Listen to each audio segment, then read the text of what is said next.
Hello, guys and gals, and welcome to another episode of Theorycraft. Well, when I saw the buff for today, I decided I was not going to do a holiday special dojank because the buff for today was, well, yeah, not good. They did a 50% physical damage buff, all right, but it's 50% off weapon ED. So I tested it by checking my stream from yesterday and looking at my damage output, which was 5,600 damage. And most of that is cold damage, but I do have a pretty good chunk of physical damage as well. And I checked it against today's damage on the same character, and it was a total gain damage of 51 points. That's right. The 50% damage buff is literally the equivalent of 50% off weapon ED, and it does basically nothing. So I figured let's just do something else instead. I feel like that's more fun. So today we're going to be doing a Theorycraft. If you've never done a Theorycraft with me before, they're pretty simple. We basically just go through the process of, figuring out how best to build a character, putting the character together, and then testing the character out to see how the character works. So the first thing we've got to do is actually build the character. So we're going to go through the process of creating them.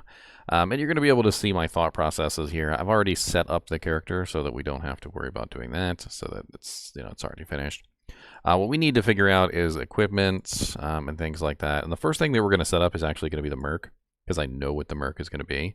And it's going to be a Holy Freeze merc, which I believe is the the Nightmare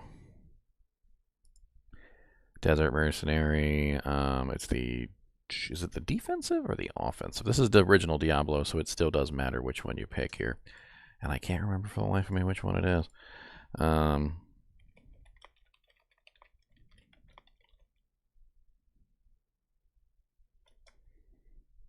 It's been a little while.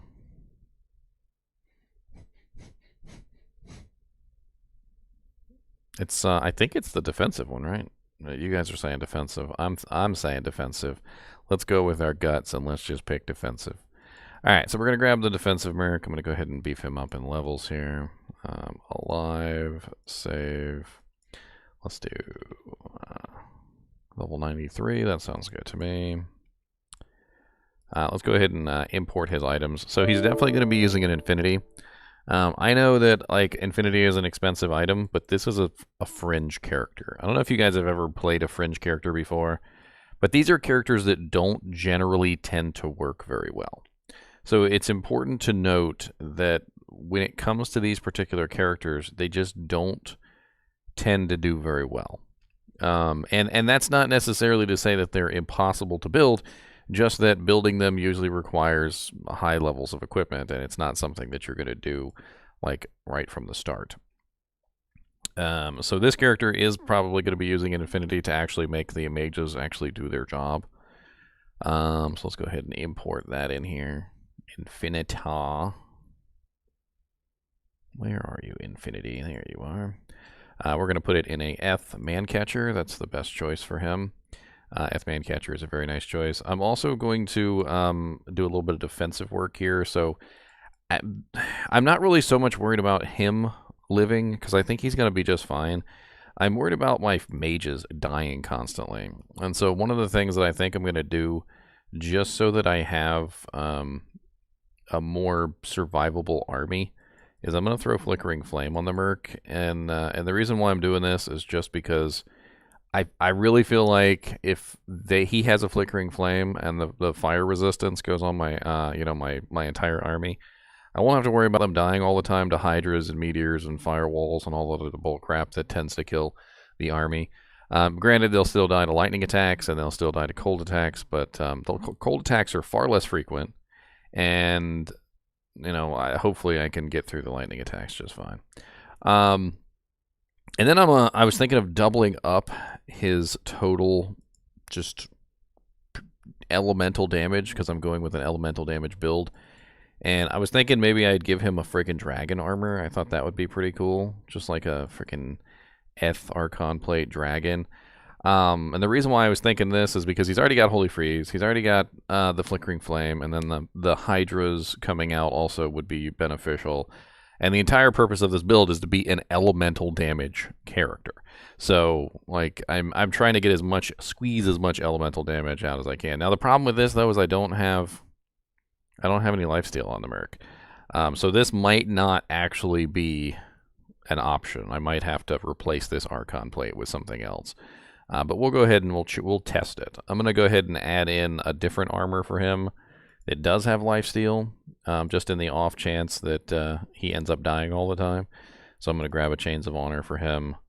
That should be, honestly, a good choice for him because it does have 8% lifesteal, which is usually more than enough, and then the resistances will usually help keep him alive. So if he ends up dying all the time, we'll swap him to the Chains. And that pretty much does it for the Merc. Now for the Necromancer, we're going to be focusing on the mages, not the skeleton warriors. And this is going to change up the way that we build the character a little bit because we're trying to prioritize the mages themselves. Now, one boots that is just not really an option, like we don't have a choice here. We have to use these boots because they have +2 skeleton mastery. So we're going to be using the very, very nice Marowaks. Marowaks have +2 skeleton mastery on them, and it's just an absolute imperative for this particular build. And then we're going to be using 2 Sojas because we want as many +2 skills as we can.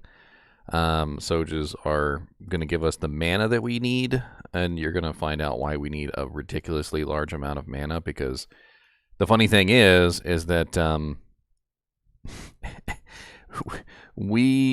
okay, I don't know if you guys have ever actually tried to summon a high-level fire golem, but fire golems have ridiculously high mana costs, okay? We're talking about like in excess of 500 plus mana to just cast the fire golem one time. It's insane. So we're definitely going to need the Sojas for the additional mana bonus. We're also going to grab an Arachnid's Mesh for the belt, and that's really just because of the +2 skills. There's really no other reason. I don't really want to use the Arachnid's Mesh because I'd rather use like Trangs for Cannot Be Frozen or something, but because Arachnid's Mesh exists and there is a +1 skill there, that's what we're going to be doing. As for the armor, we're going to have a lot of resistance issues because of the way that I'm building this character, so we're probably going to have to go with Chains of Honor. I can't really consider Enigma because I'm going to be running 3 Sunders, Fire, Lightning, and Ice. I'm going to be running all 3 Sunders, and running like Enigma without the resistances is going to be like detrimental to my health. I may have to just like cheat and edit myself in a Tele-Ami, which is something that you can totally find.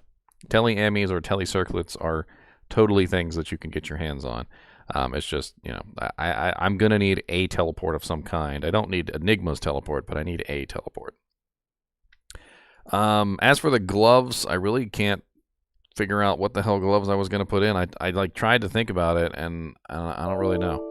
If you guys got any ideas for what gloves to put on this guy, give me some options. I mean, I guess I could throw on Mage Fists, or actually, Mage Fist will increase the level of my Fire Golem, won't it? I was just thinking about that. It'll increase the level of the Fire Golem by 1. So I think I don't have a choice there either. I'm pretty sure Mage Fists is the only option, because I'm going to get that extra +1 Fire Golem from the Mage Fist. So yeah, that's unfortunately a non-option either. For the amulet, we definitely want either a +2 Necro or a Summoning Amulet. So what I'm going to do is I'm actually going to add in, just because I don't know what my resistances are going to be until I actually get in there and take a look at it. So I'm going to add in Amara's, but I'm also going to add in a +3, just like a +3 Summoning Amulet. Something a little bit more simple here. Let's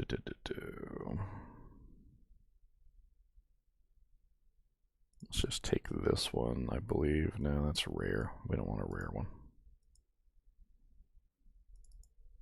There we go. A Chromatic Amulet of Chance. Good, I can edit that. Alright, so we're going to edit the Chromatic Amulet of Chance real quick so that it's a +3 summon. So we're going to go to Tab Skills, Summon Necro.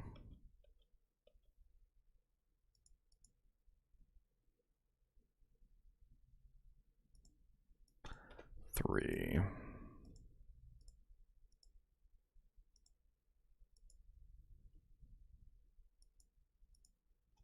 And then I can't remember what I think we can do like of the whale or something. Like I know that you can get like HP and stuff on these. So let's just grab some HP for ourselves. So we'll go life. I think it's like 100 life is like the maximum. So we'll make ourselves a summoning of the whale. There you go. That's an interesting one. For the helmet, there's a lot of different +2 choices that we could make for the helmet, but we definitely need something that's going to give us the best plus to skills that we can possibly get. So let's, just for the sake of laughs, let's go ahead and grab a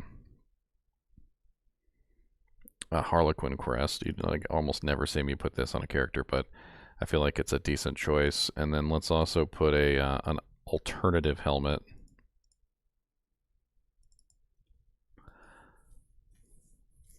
We're just going to create it. It's not really that big of a deal. I'm just going to make a circlet. Let's see. I'll do a diadem.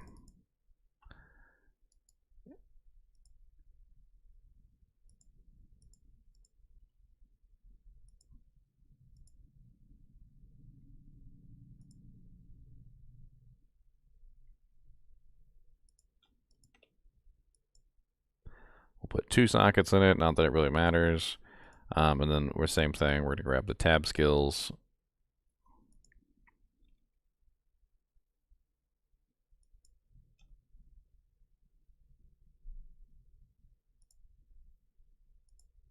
Grab the summon Necro. This is the way that you can get the highest amount of plus to skills, which you really need. So, save.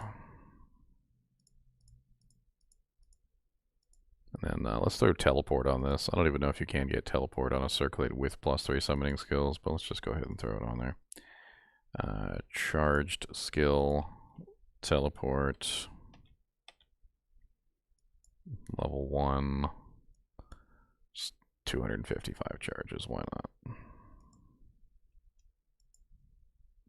Alright, so we got our tele circlet, we got our +3, we got our chains in here, just in case for the merc.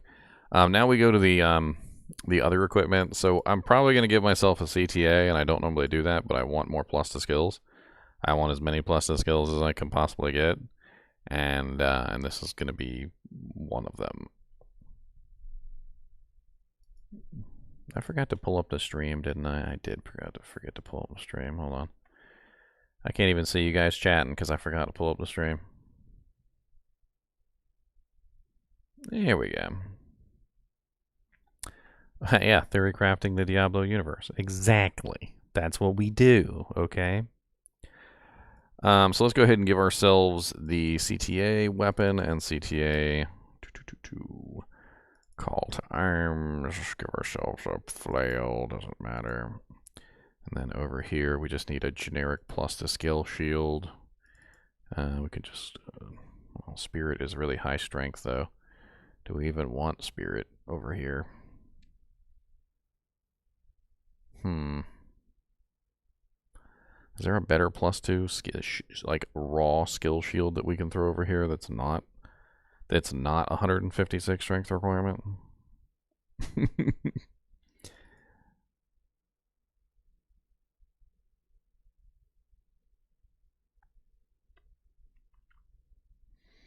I know what we can do. We'll make it F.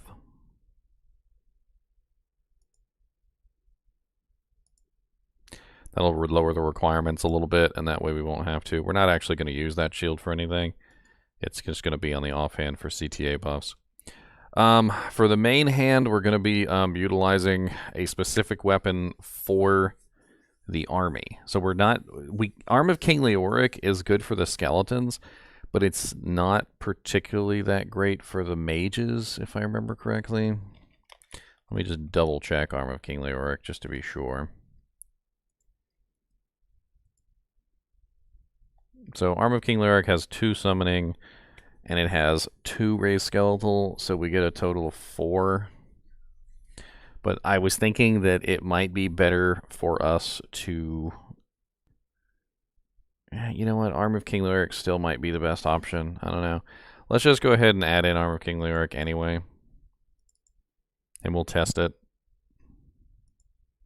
It's not going to give us more on the Fire Golem, though, which is unfortunate. And we do need more on the Fire Golem as well.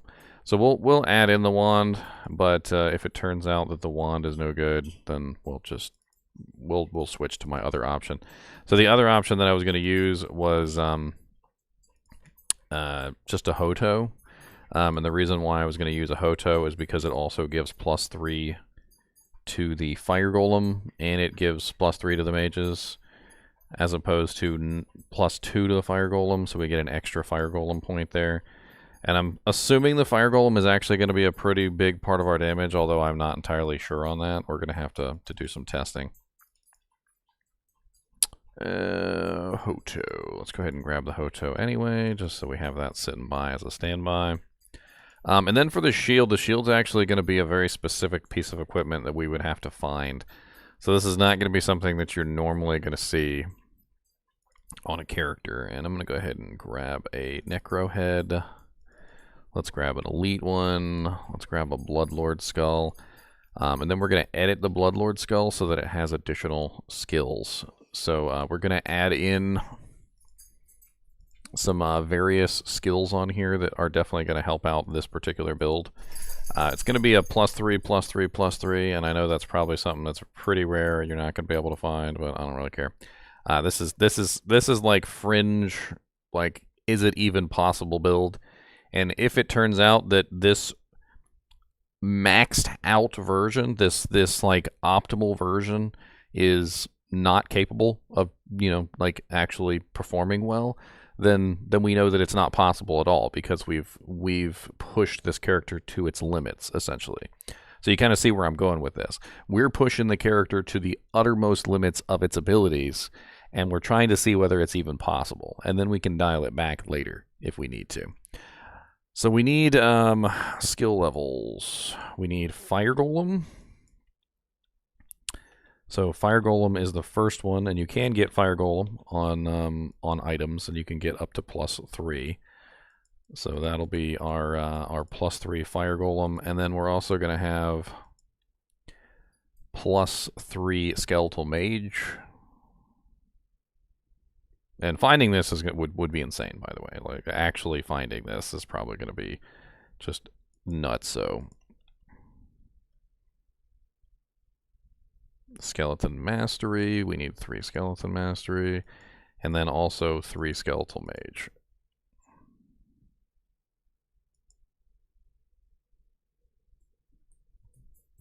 Yeah, 2 sockets is what we're looking for.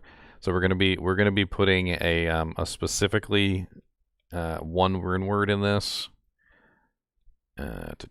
Skeletal Mage, where are you at, mages?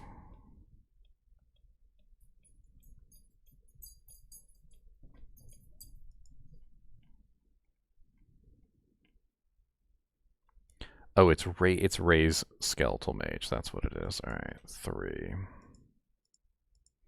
All right, so now that that item is created, notice it has 3 Fire Golem, 3 Skeletal Mage Mastery, and 3 Skeletal Mages. So that's going to be a Splendor. If you guys have never seen Splendor, Splendor is a +1 skill shield. So with the combination of the 3 on there and the Splendor's +1, we'll be looking at +4 to all 3 of the things that we're actually focusing on, which is not bad at all. We'll +4 to those specific skills is going to help us out a lot. What's the recipe? Ethlum. Just go ahead and put the runes in there right now. Runes.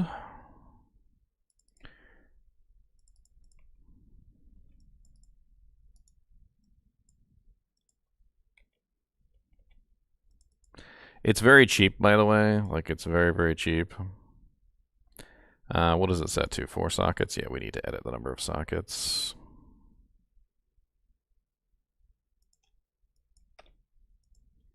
There we go. Sockets are edited. And F alum. Alright, so that is finished. We've got our CTA on swap. We have our Arm of King Lyric. We had a Hoto in the stash. We got our Chains of Honor. We have a form of teleport in the form of the diadem, which we're definitely going to need. Now we need to set up our charms, so let's go ahead and add in our torch, our Annie, and various other things that we're going to use on this character. So let's get grab chimmies. There's the Annie.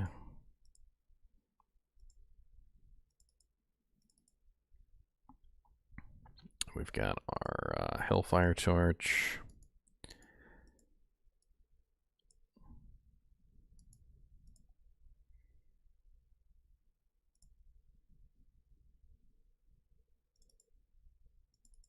Alright, we need our skillers. So this Necromancer is definitely going to be using a lot of skillers. Let's just go ahead and add in the summons. We need to leave 3 spaces for the Sunders.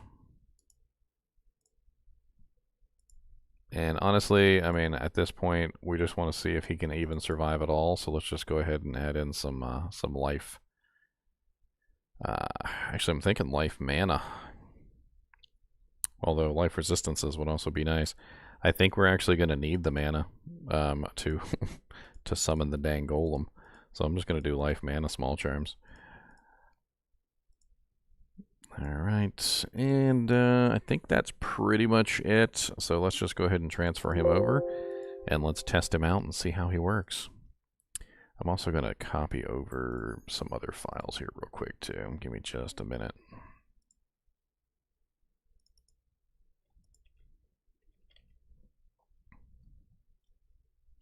GGM Prism.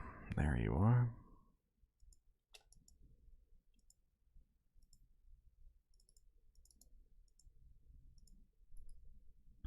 I'm also going to grab the Sunder.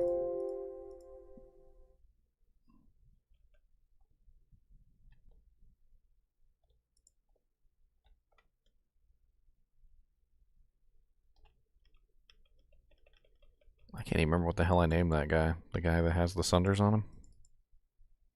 It's been a little while. What is his name? Looking in the wrong place.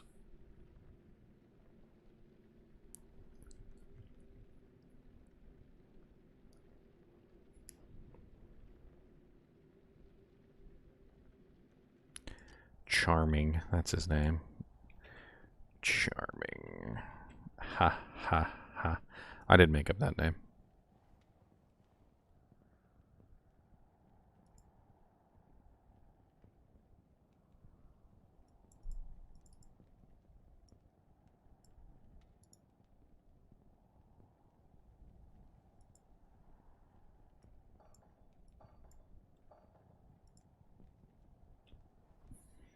I'd love to be able to edit those files, but they don't exist inside of the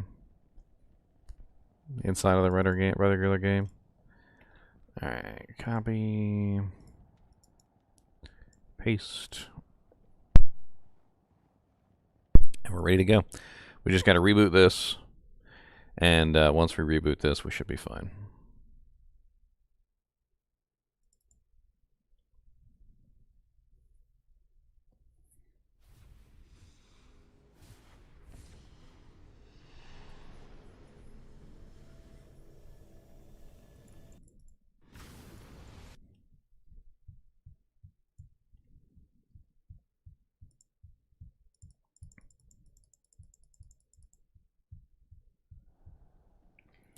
Well, he looks like a hobo.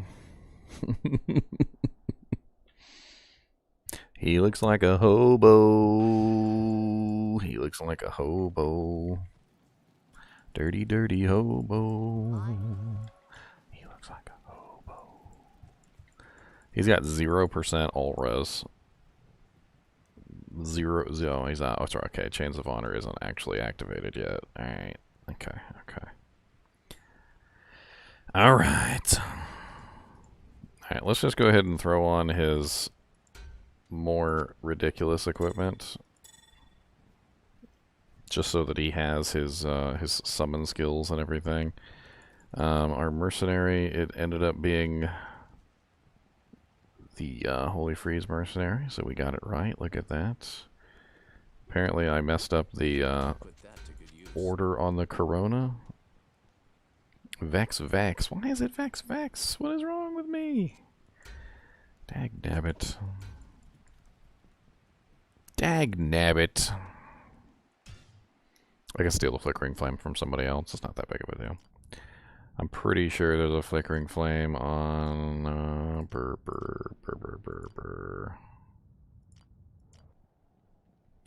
TNT. I believe TNT has a Flickering Flame. Yes, she's using a Bone Visage Flickering Flame. Yoink!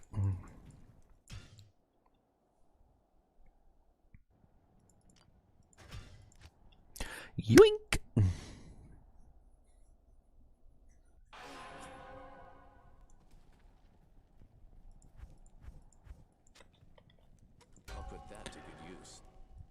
Alright, so now he has Holy Freeze, Holy Fire, and he's also running the stupid Conviction Aura and Resist Fire. He's literally running 4 auras right now, which is kind of insane when you think about it. So he's got Infinity Aura, Holy Fire Aura, Resist Fire Aura, and Holy Freeze Aura. So he's all elemental damage all the time. And a little bit of elemental defense as well. Alright, so let's go ahead and set this character up. He needs to be able to at least put on his Spirit Monarch. So let's go ahead and give him some strength until that happens. So it looks like I only had to put 146, which isn't too bad. And then we're going to give him... I don't really want to do max block or anything, so I don't think we're going to worry about that. I do need to make sure that I have enough mana to summon the Fire Golem, which is going to be a problem in and of itself. So let's just go ahead and dump in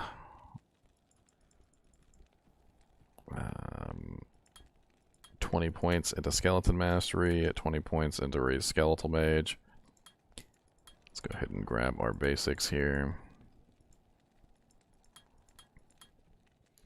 We might as well put 1 point into Revive since we're down here anyway. And we have to dump in 20 points into Fire Golem, which is going to be a big thing. Let's go ahead and grab our Corpse Explosion. And we also need to grab Lower Res, which is way down the tree, unfortunately. Which leaves us with 30 points left over to do with what we want. We might not have to beef up Golem Mastery to its maximum. What is our mana cost? Our mana cost is 426. Holy crap. Fire Golem, why? Why, Fire Golem, why? However, with CTA, we might be alright. Let's go ahead and throw our CTA up real quick. So we've got, at the very least, we have our battle command and our battle orders, which we can throw up on ourselves. And they are, unfortunately, only 180 seconds, so we'll have to spam them all the time.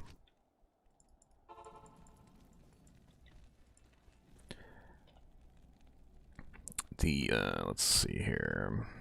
Our resistances are going to be terrible. Let's go ahead and grab our Sunders. We need all 3 Sunders, so let's just go ahead and grab them off the Charming Mule real quick so we can see what the hell our resistances are down to.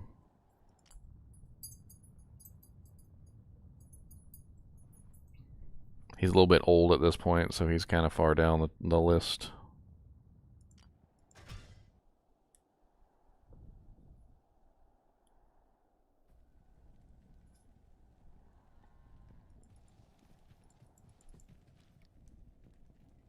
Alright, so we need the cold, we need the flame, we need the lightning, and I don't really know if we really want to do the poison, but we could throw the poison in there too.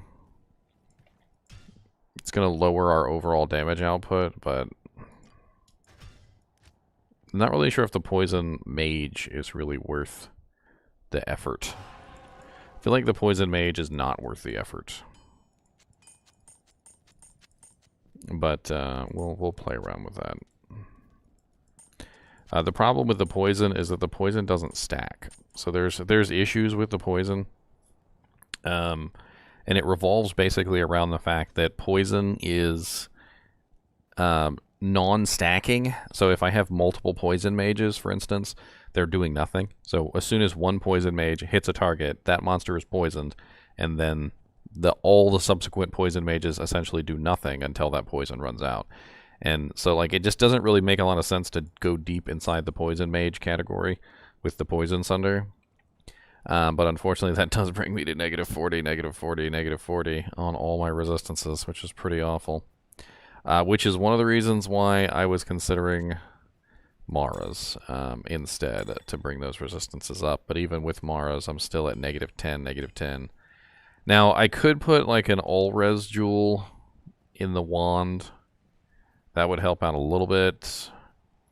15 all-res would bring me up just a tad. It wouldn't like cap me out or anything, but it would certainly be nice. I could also be using these things instead of the mana charms, which let's see how that goes. Just as a curiosity.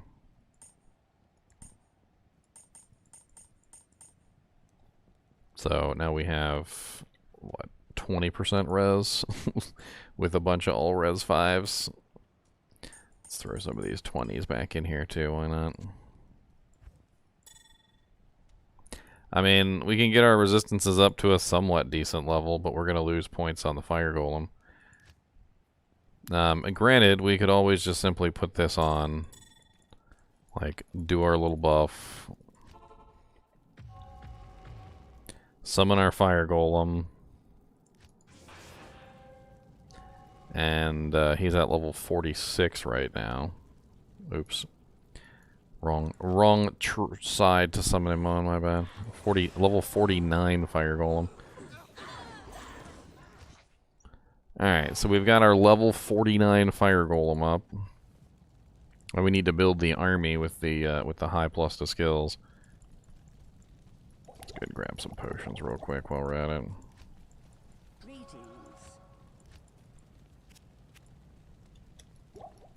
I'm probably gonna need some mana potions.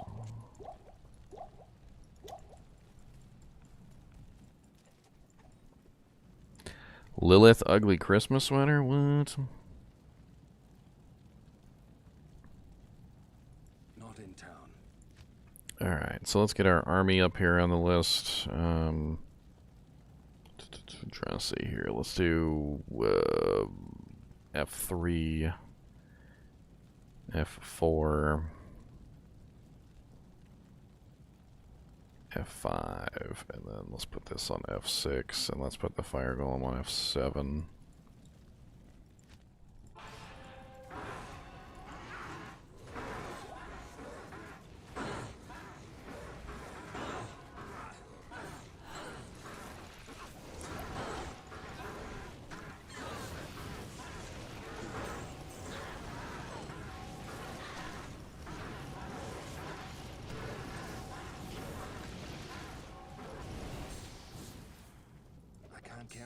Can't carry anymore. I am overburdened. Let's go get some free corpses in Act 5.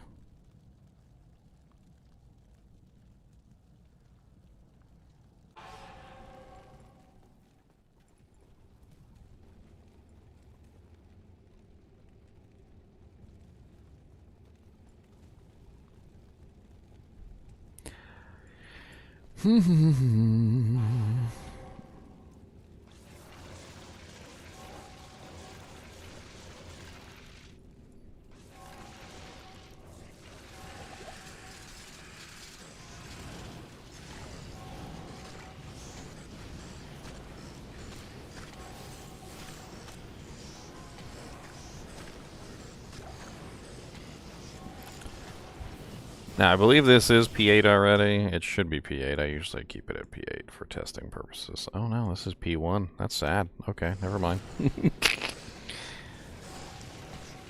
Alright, let's get our army. The skeletons aren't really the main part of our damage, but I can't really see an army that doesn't utilize the skeletons.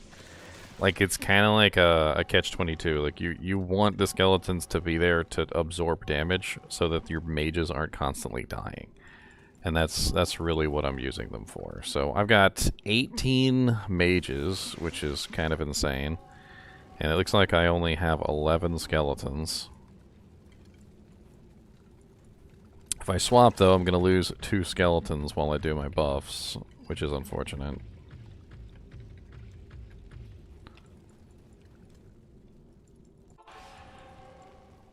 I always hate losing skeletons. They're still summoned at the high power level, so, I mean, it's not that big of a deal.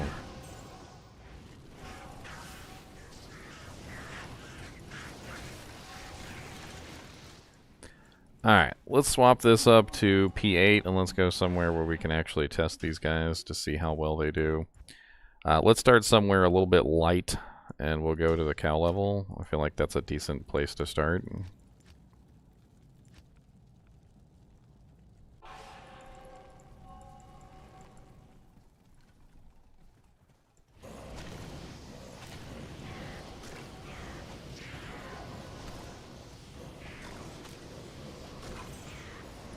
We can obviously start adding in revives now.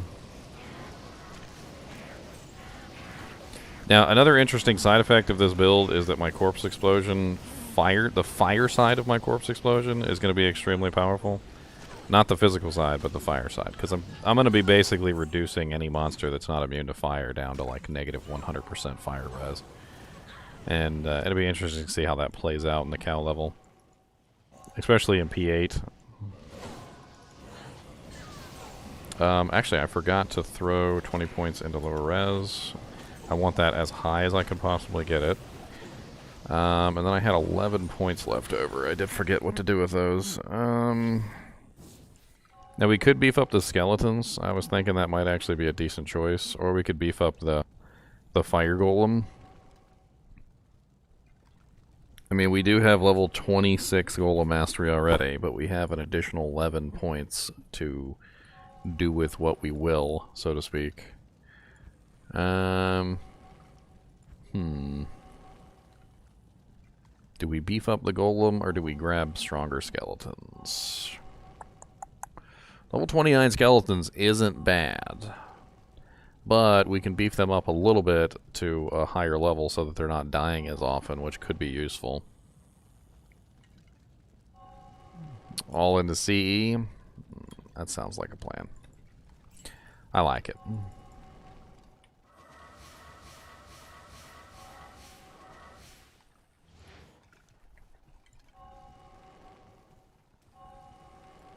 Maxed summon res? It's already at frickin' level 26. How high does it need to go?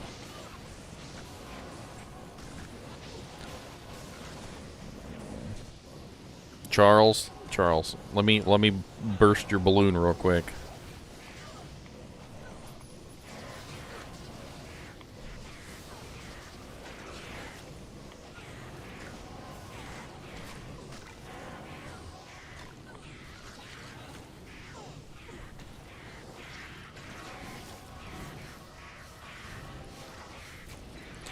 They didn't think that one through, unfortunately. Because if they did think that one through, it would have been a hell of a lot more than 50% off weapon ED. It would have been like 1,000% off weapon ED.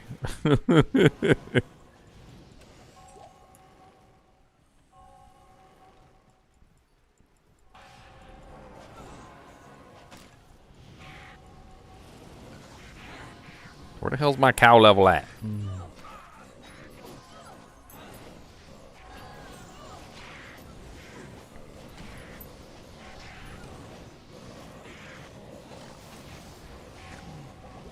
Oh, I didn't put any points in yet for my my stats.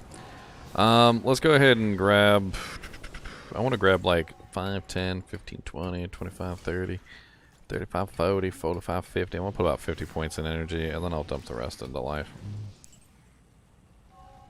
I don't want to have any mana issues on this guy. The more mana I have, the better.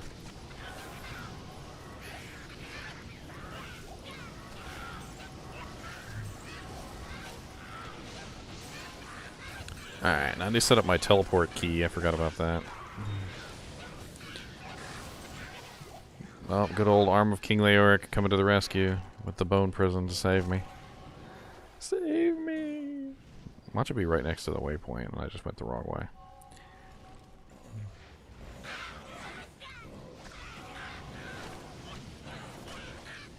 Alright,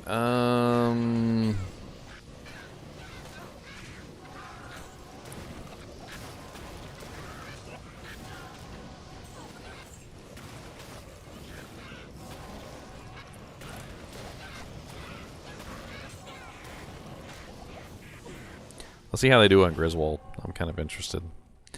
We'll do a telly stomp on Griswold or something.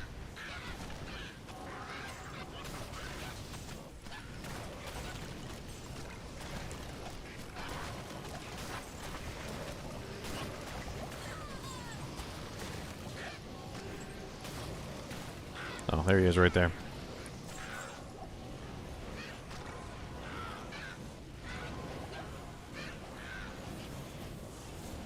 It's not bad for P8 Grizzy. I did change it to P8, didn't I? Didn't I? Yes, I did. Okay. That was not bad for P8 Griswold. I'm not gonna lie. That was decent. I don't have Cannot Be Frozen, by the way, so I have no intention of actually getting into the fight and fighting, so I'm not really worried about it one way or the other. Of course, I forgot to give myself a cube, which certainly would have been nice for creating the cow level, and now I got to redo my whole army because reasons. That's one thing about the Necromancer, which has always been a little sad, is just having to redo your army every single time. It's a little much having to go redo the entire army every single time.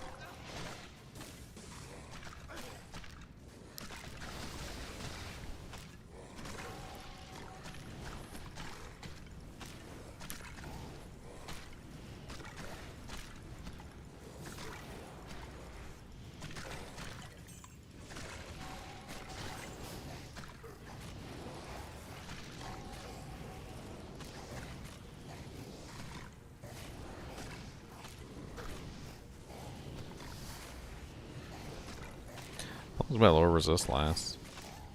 78 seconds? It's not bad at all. Oh my god, get the urns out of there so you can actually get in. Oh god.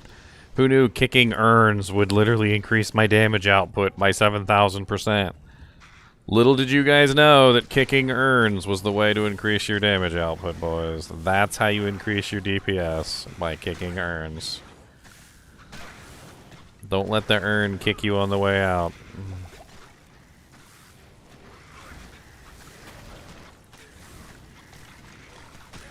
Ow, leave me alone. Alright, let's go grab our army real quick over at Pendle. There's no reason to struggle like this. There really isn't. When there's a literal army of freaking monsters that's literally standing there waiting for me to summon them, all I've got to do is walk out here and just start spamming my skills. It's really as simple as that.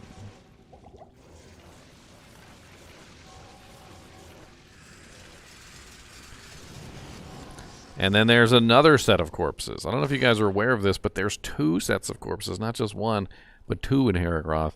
You can come out the front gate right here, and you can grab corpses from here.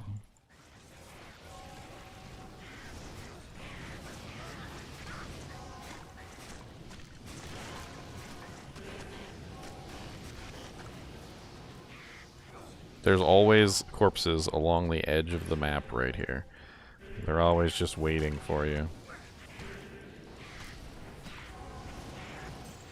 Dang, Fire Golem, what the hell's wrong with you?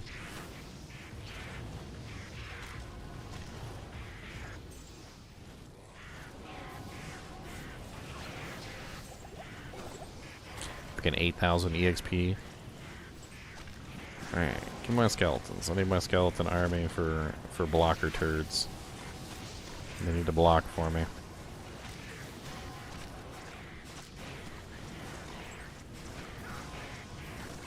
Freaking ice mages are shattering everything.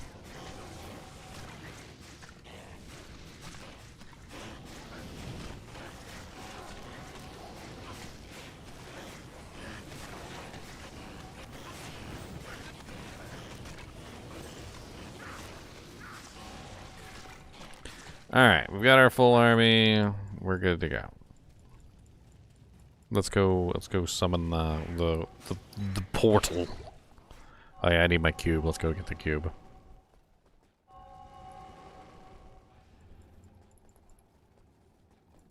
Grab some potions while I'm in town.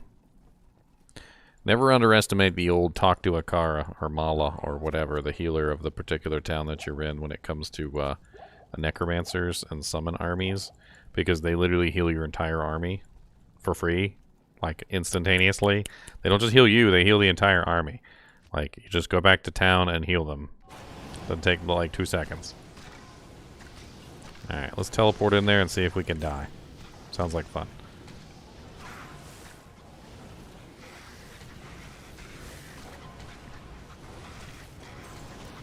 Alright, so now we can start reviving. Why not? Some of these monsters do have elemental damage, like the bats. The bats are elemental.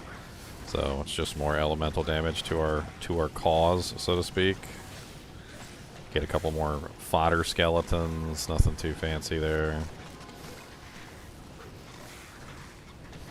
I mean, NP8, they're killing decently fast. They seem to have a lot of trouble focusing damage output, though. Half of them are like over here attacking like one skeleton, and the other half are like doing whatever they want to do. You know. Yeah, get that desert wing monster over there.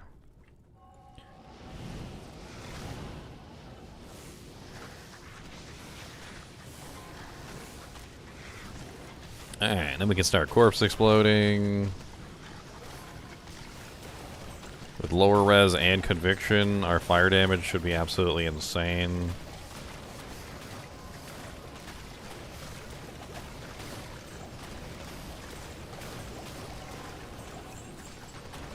Not bad for P8. That was actually a pretty fast clear time for that room. I'm more interested in the in what it looks like in cows, but you know, whatever.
Hey, we got our cube. Alright, we got a single scroll of town portal. Can drop 2 of these for a second. Pick that up. Cast a doojank. Go back to town.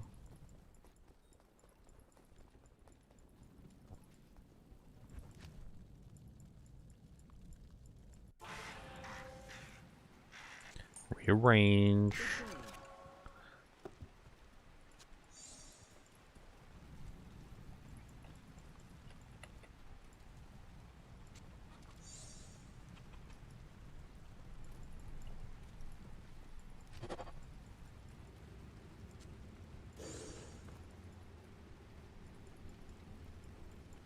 Telestopping actually doesn't work as well with mages. In fact, I would rename it, not telestomping, but just rearranging your army. Like you're not doing the same thing. Not quite sure how to like phrase it. If you telestomp with mages, a lot of the times they just die. So what you do with mages instead of telestomping is you corner swarm, which is kind of like a whole different thing. So what you want to do is you want to like teleport into a corner so that your back is at something hard, and you want to let your skeletons go forward and your mages stay put so that you're utilizing them correctly. Alright, let's go ahead and do a little CTA buff here.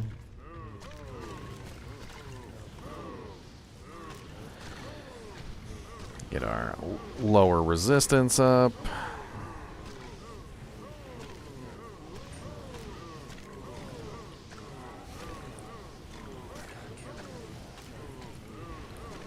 We need 2 more mages. I'm going to cast those in just a second here.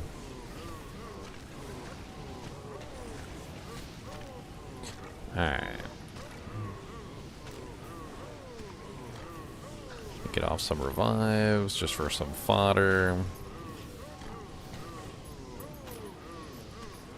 I want a couple revives before we start with the corpse explosions.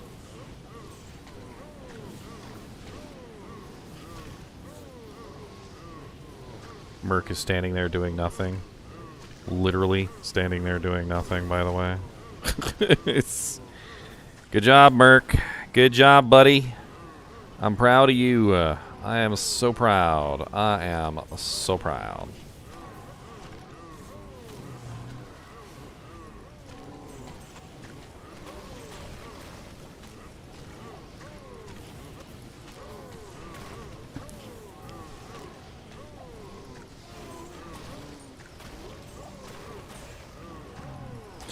The corpse explosion is powerful.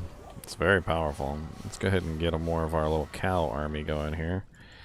That the conviction and the lower res with the corpse explosion is kind of nuts. Like, it's completely tackling that entire side of the spectrum, and of course the physical damage is also in there. It's not quite as, you know, potent as if I was using amp damage, but like you can clearly tell the corpse explosions are hitting pretty dang hard.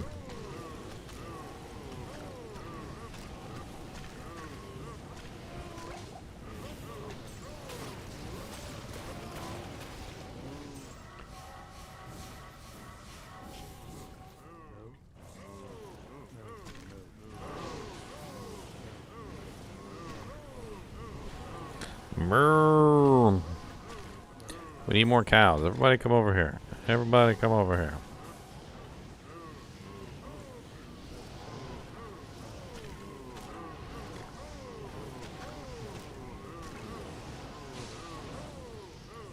I keep accidentally teleporting all the time like an idiot.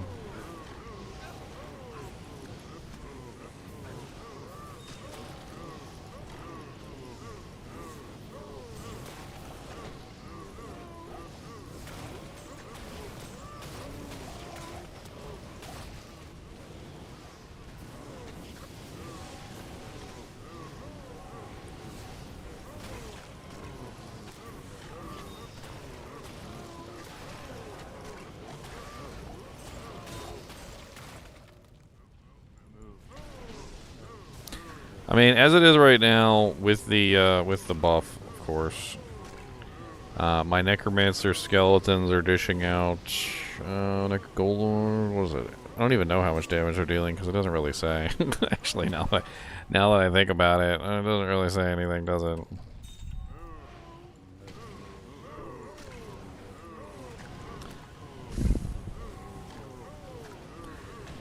I mean, I do get Magi improved missiles from my level 53 skeleton mastery.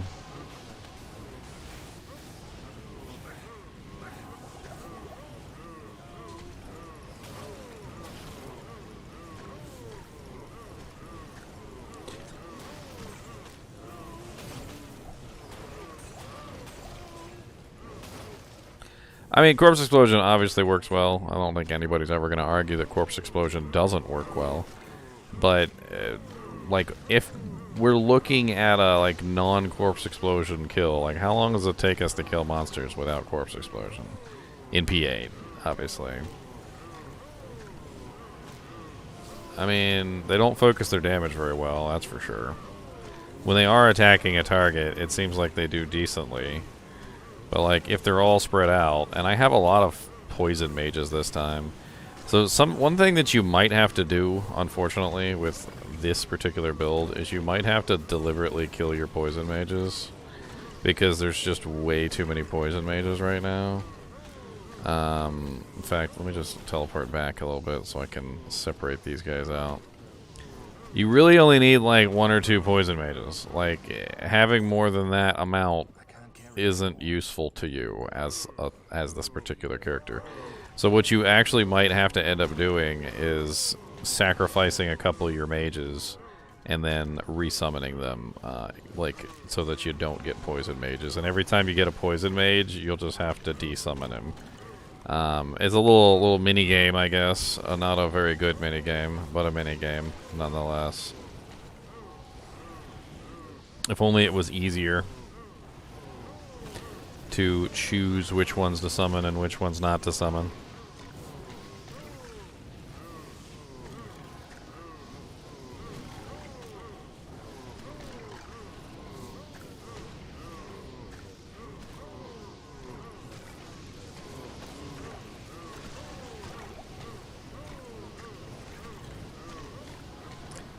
And I swear it has a propensity to summon the frickin' poison ones. Like, it loves to summon the poison ones.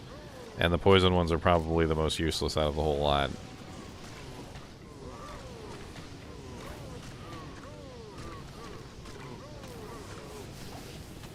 There's also this really crazy thing that you can do with the fire golem, where when you summon the fire golem, he actually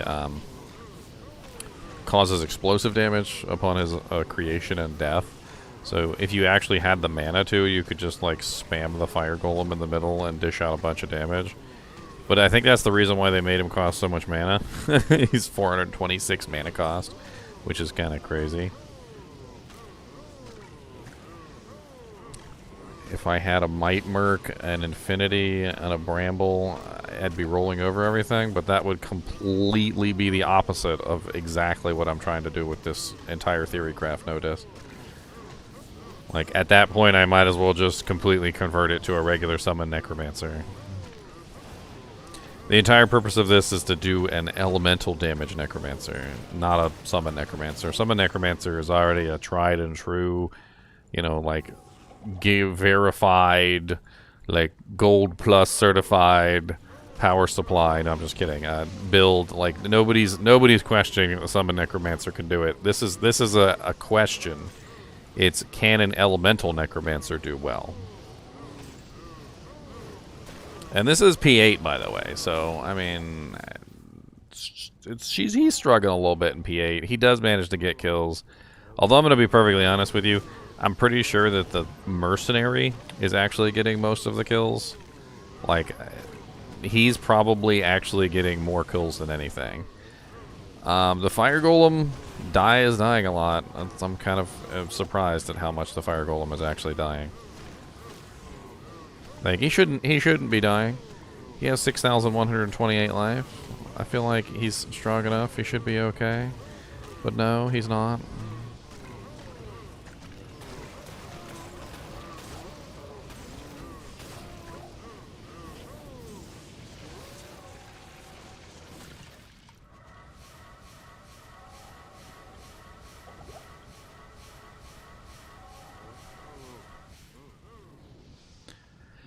What is my max? My max on revives is pretty high. Let's grab some more.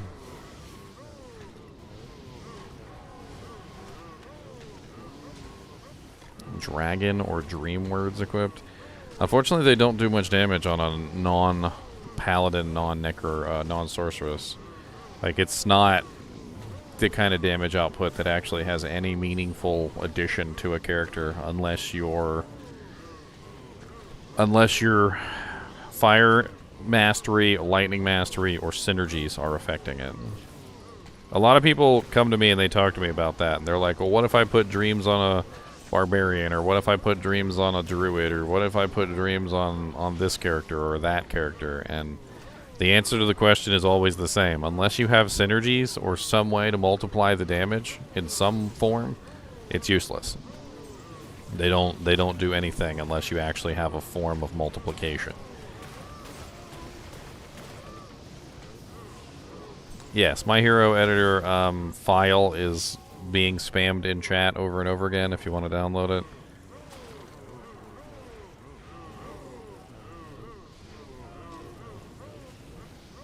You need to have WinRAR or 7-zip to extract it.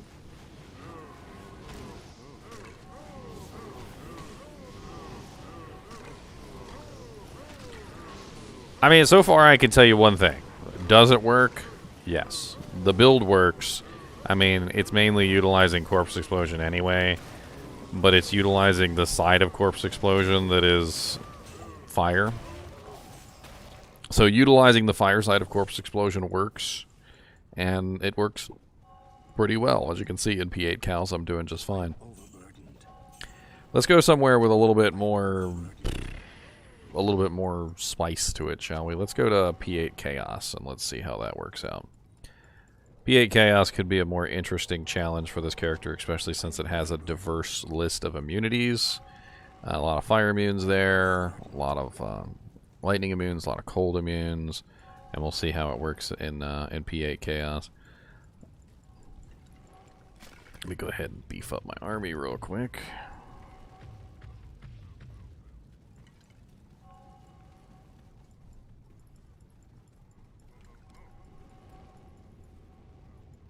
I was thinking about full trangs with Fire Mastery, but I'd also lose a lot of plus to skills if I go that route. And the Fire Mastery does not work on the Golem now.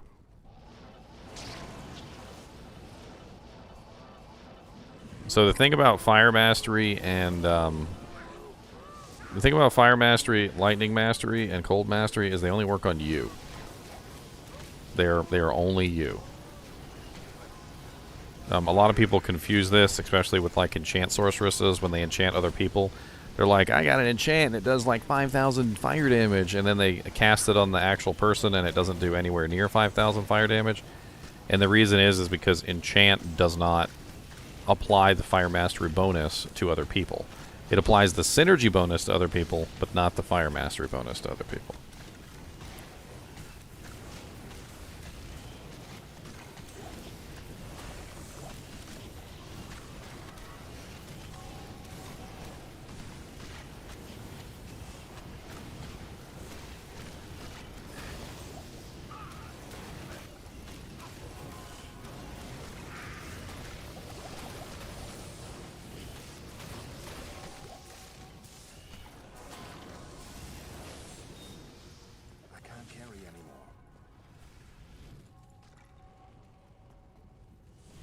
Let's go ahead and get Mr.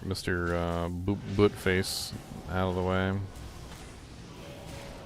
I kind of want to just test this on Diablo, like that's my main concern right now.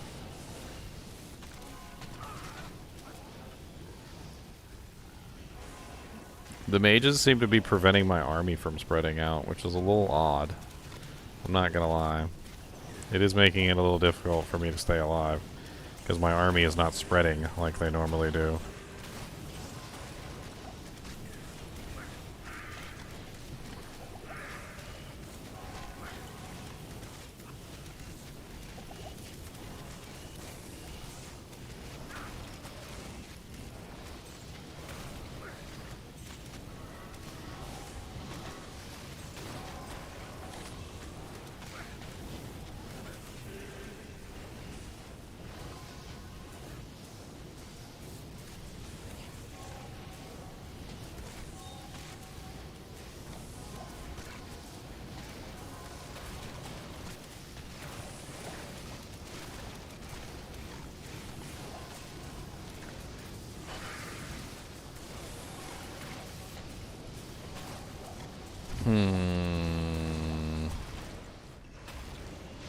I mean, P8 is a little slow, but I mean, I expected it to be a little slow in P8.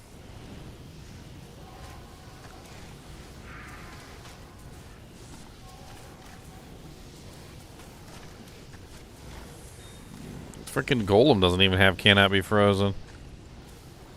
The Fire Golem can be frozen. It's hilarious. I don't know if you've ever seen the Fire Golem get frozen before, but he gets frozen all the time. He'll turn blue.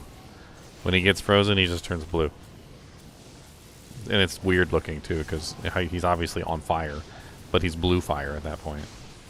Like there's just a certain silliness to it. It's very silly.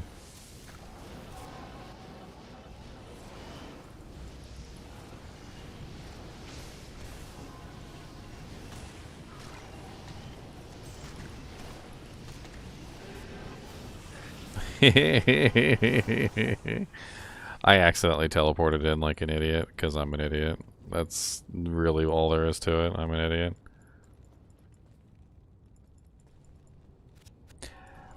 I don't normally put the teleport on the X key, and I put it on the X key today because I was like, okay, well let's just try something new. And let me tell you what, don't try new things like that because I just ended up hitting the X key all the time because I use the X key for other things, like I use it for corpse explosion, I use it for various other things, and I ended up literally just spamming it all the time for no reason, like an idiot, like literally like an idiot.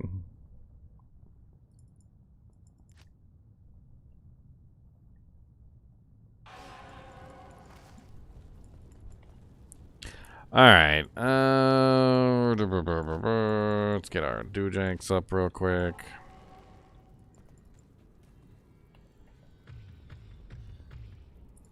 Grab our fire golem. Go back to Heragroth. Get our free corpses.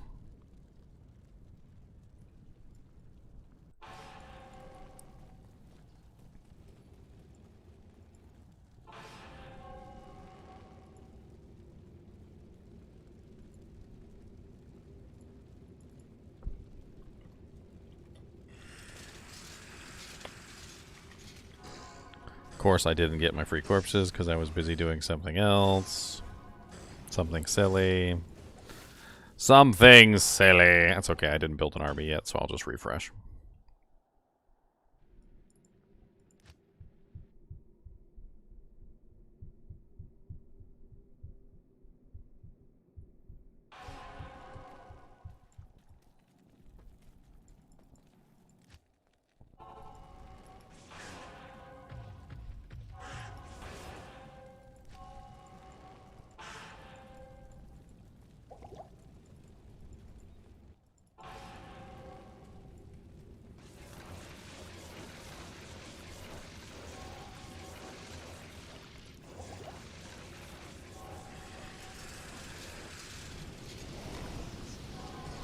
Free corpses. So I'm kind of interested to see how this does on P1 too, because I can obviously see that it's doable on P8, but at the same time I kind of want to see what it's like on P1 when you're by yourself. Like if you were just soloing, somewhere. Let's take a quick look at P1 real quick as well. Oh yeah, let me repair my my teleport circuit, which has a ridiculously large number of teleport charges on it. I bet you this is going to be pretty expensive.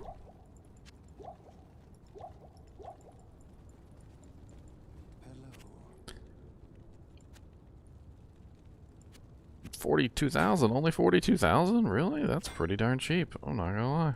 That's actually not bad. I expected a lot worse.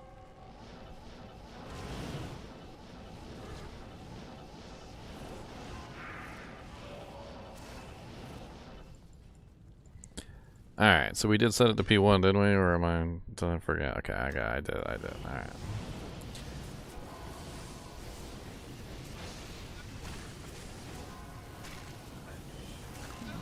Wow, that's an elite going down pretty fast. It's not bad.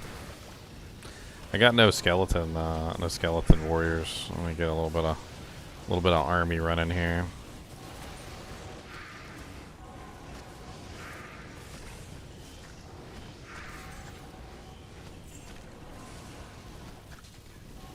What I'm most interested in is the Diablo kill speed. Like, I can see that he's capable of killing other things, but I'm kind of curious as to what kind of speed he has at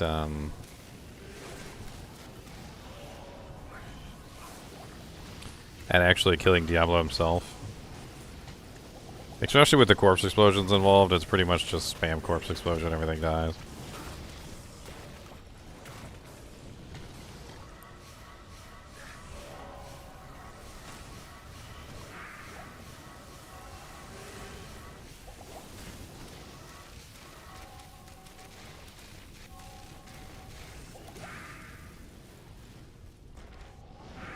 Get these seals popped real quick.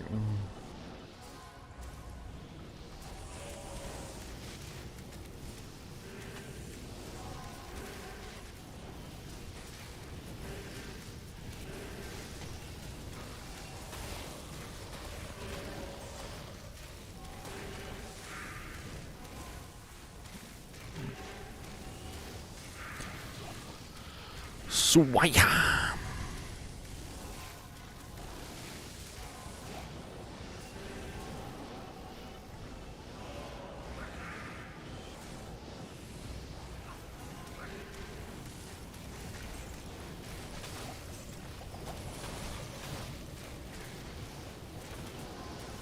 Alright, before we pop this last seal, let's set this to P8.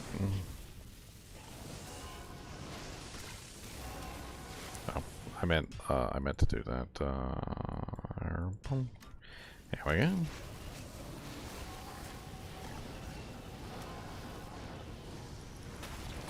I keep accidentally teleporting in like an idiot. I'm surprised I didn't die.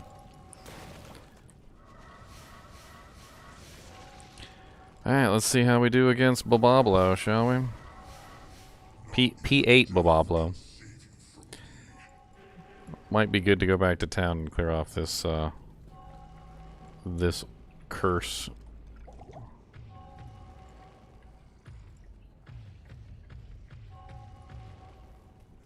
Let's go clear off the curse real quick. It's not really a fair test if we've got amp damage on us.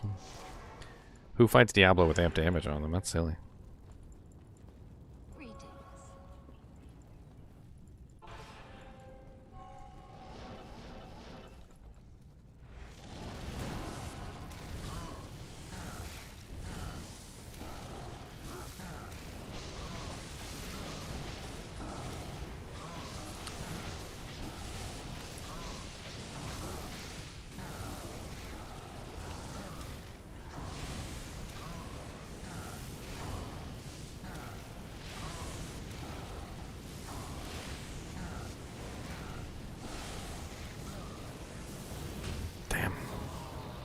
That's not bad at all. That was not bad at all. That was actually kind of impressive. I'm not gonna lie. For P8 Diablo, that was kind of impressive. What else can we test with this monster?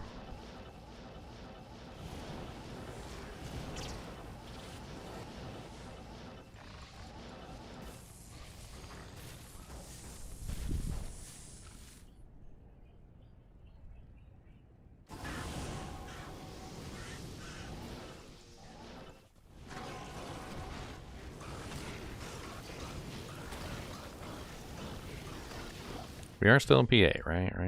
Okay. Because the people dying really fast at P8.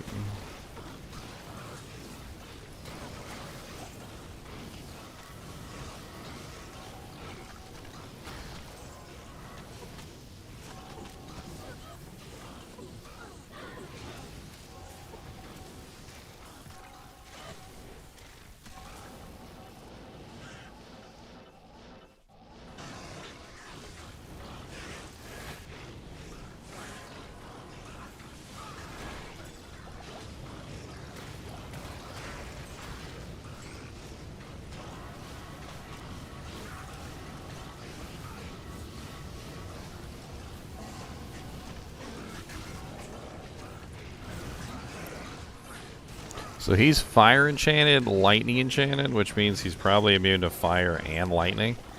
So this guy is immune to 2 of my 3 elements, essentially. And he's still dying pretty fast for P8.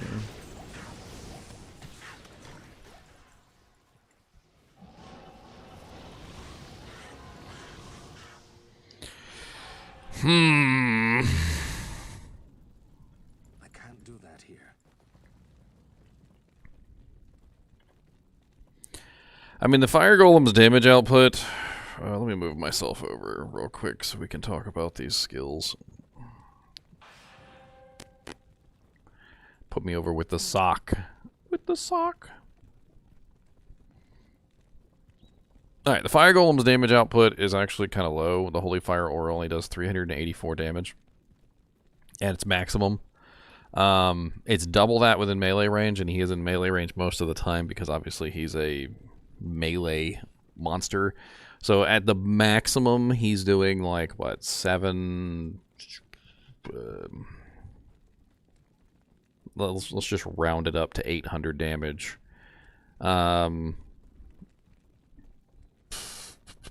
Well, 768, I believe, is what it would be. Hopefully my quick math is right. So about 768 damage is what he's doing, like, per pulse to everything within melee range. He's also hitting them for 1,814, which isn't awful, but it's not really that great because he has a slow attack speed. And then I'm applying conviction and lower resistance. So my conviction, my lower resistance is at negative 65% with level 30. In fact, let's go ahead and bring up the calculator here real quick so I can run these numbers. Alright, so assuming a monster is at 95% resistance that's not immune, we have 65% from the lower res, and then we also have the level 12 conviction.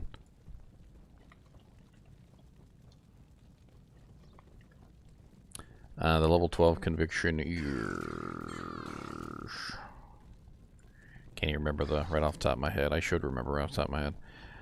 It's 83, I think. 12, 85. Okay, so plus 85, which gives us a total of 150 reduction in resistance. So if our fire golem is in there, in melee range, he's dishing out damage to a target that's 95% resistant. The maximum that we can hope for with a 95% resistant monster is a 50% bonus in his damage output. So we're looking at a Holy Fire pulse damage of 384 times 2 plus 50% increase, which gives us a grand total of a pulse damage of about 1,152 damage per pulse, which isn't like amazing, but we also have the Mercenary too. So the Mercenary is doing a pulse damage of 52, which is pretty pathetic with his low level 16 Holy Freeze unsynergized, but we can just go ahead and add 52 times 2, which is 104. So 104 because he's going to be there in melee range too. He's also has the level 14 Holy Fire Aura, which is going to be doing damage alongside the Fire Golems, which is 50. So another plus 100. And then we could probably add like another 100 for the elemental damage resistance bonus. So like grand total, like our pulse damage is basically about like 1,456 pulse damage every time all the pulses go off, which isn't like super duper amazing, but it is hitting like everything on the screen pretty much. Holy Freeze is 14 yards. I can't remember what level the Fire Golems is. It's high, I know that much, and it has a really large radius. I think it's like 40 some odd yards. Let me see here. I can determine what level it is just by the damage output. So he has what, 384 is his damage output. Oh yes, I forgot they changed it in the patch, so I might not be able to figure it out from the stats on Amazon Basin. Doesn't show his radius. Alright, so I mean that's like the pulse damage that we have going off. We also have the fact that some monsters are immune.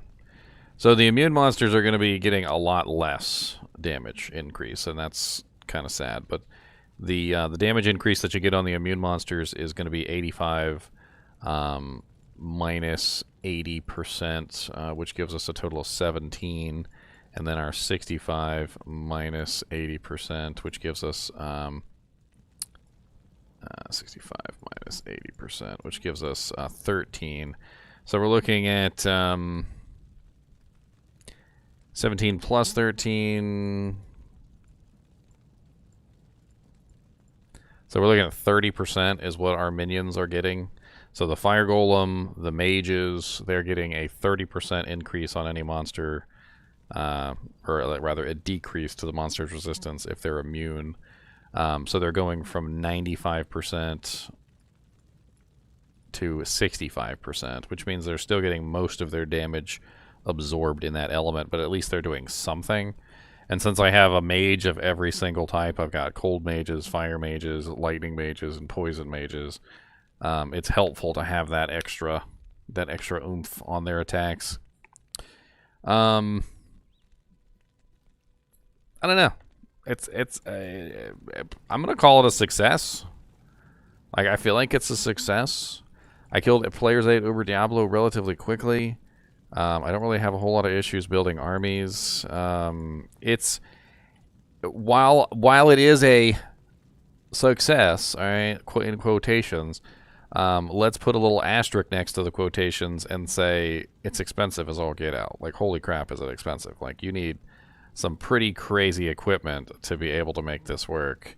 And even with all this crazy equipment, it's still not going to be better than like a regular summon necro, in my opinion. Like, if you were to build a regular summon necro with, you know, like Bramble on the Merc, using amplify damage, focusing on the skeletons instead of the mages, still using corpse explosion, but with amplify damage as your main effect, you wouldn't need these ruptures, these sunders, because you're not dealing with all that. If you're focusing mainly on the physical damage, you could just put maybe the bone break sunder in there to break the physical immunities even better, which would be nice. But you could also you wouldn't have to use Splendor. You could use something else like a Homunculus or something of that nature. You can build more Magic Find with a regular summon build too, which I think is also kind of like an important point here. And it took a lot to get level 50 mages and level 53 skeleton mastery. I mean, you gotta go pre-buff, and then once you pre-buff, then you can summon your high-level mages. Get your level 50 mages. I don't really know how much damage they're doing. I wish there was a way that we could see exactly how much damage the mages are putting out, because that would give us a better idea of how well this build is performing. Unfortunately, we don't get any information on the mages, and the mages were beefed up recently as well. In the was it 2.4 patch or 2.45, 4.3 or something like that? They beefed up the mages and fixed the poison mage, so they did more damage. But the problem with that is that the poison mage now is essentially useless because his damage doesn't stack the way that the other one did. So like the other one had a really long duration, and how that would benefit you was they would basically poison everything. Like they would poison like every monster in the freaking game, and the shorter duration means that the monsters are poisoned less, and poisoning is nice because it also helps prevent the regeneration cycles. And since they're poisoned less, the regeneration cycles happen more often, so the monsters die slower.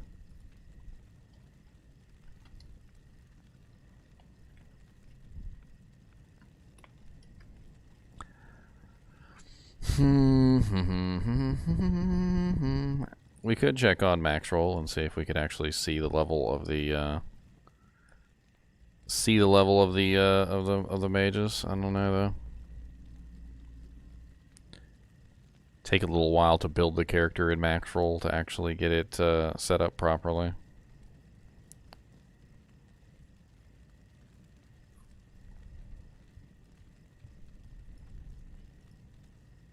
Take a long time, actually. I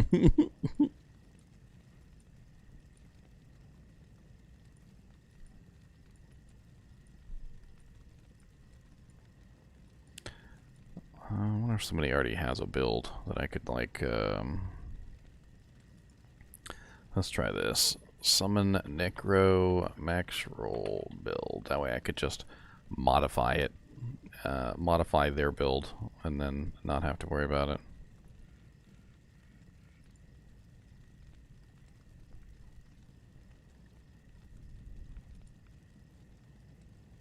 Alright, so this looks pretty close to what I would build, except they've got a beast.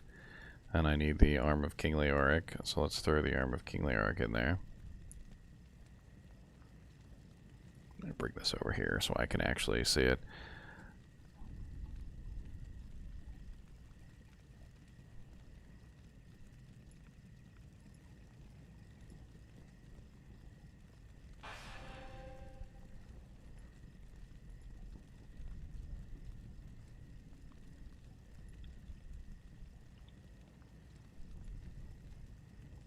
And the shield needs to be replaced with a created head.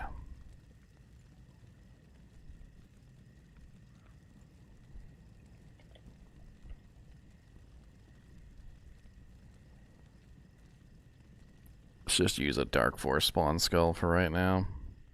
Just so that we can get the +3. We'll worry about the rest later. Most of this is set up correctly, although he's using Magic Find Boots instead of Marrow Walks. He doesn't have 2 Sojas on. Could fix that. He's not using a Mage Fists. Fix that.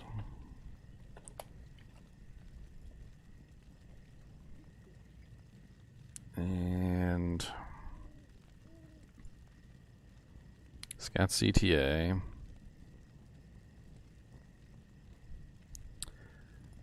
Let's go ahead and clear out this tree, how he has it set up.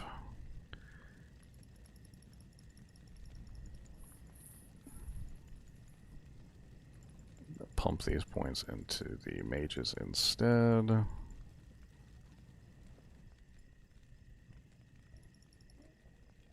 Take these points out of his weird bone spear build. It always kind of amazes me when people put a bunch of points into Bone Spear and they're not a Bone Spear Necromancer, because it doesn't really make a whole lot of sense. Like, if you're gonna build Bone Spear, then build Bone Spear. But like, if you don't build Bone Spear, if you don't actually build Bone Spear, the issues come into play that you end up with a really like awkward like half build where things just don't quite work out the right way. Import a save file?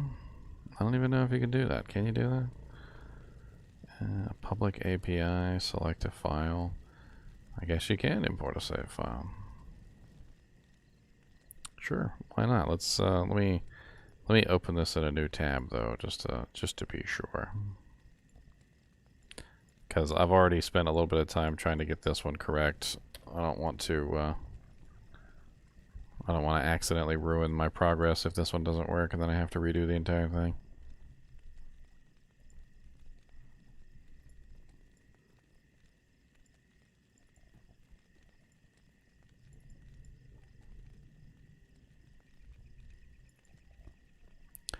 Hey, what do you know? It does work. Time saved. Alright, so let's activate all the skills here. I always hate how they have everything on the list here. Hide. So, summon the full army. Hide. Summon.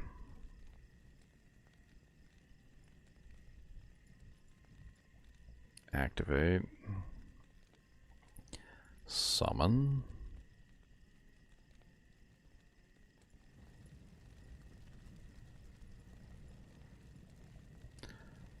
We need to activate the Mercenary's Conviction Aura, which it's not going to let us do, is it?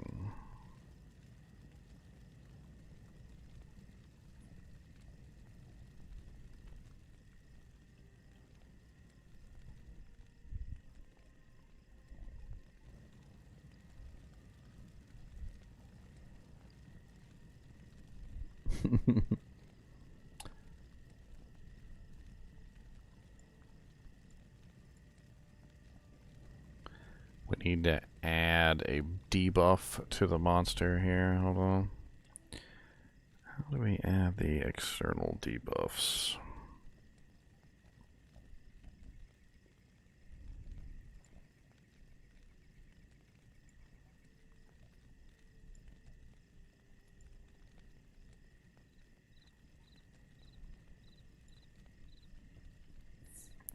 remember how to add the debuffs on here. Add hostile, add friendly, external buff. There we go. Add conviction.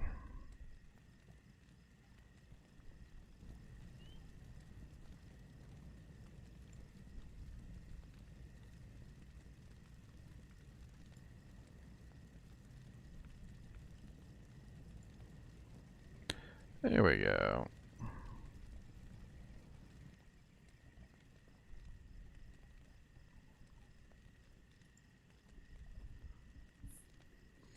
Alright, so according to the max roll, we are looking at some interesting numbers. Let me bring it up on stream here real quick so you guys can see it too.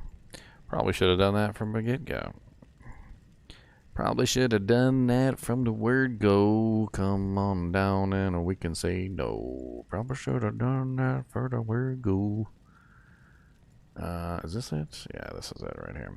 So this is the damage output of the skeletons. According to max roll, it's 270 damage per second for the poor little poison mage. A 13,632 damage per second from the cold mages.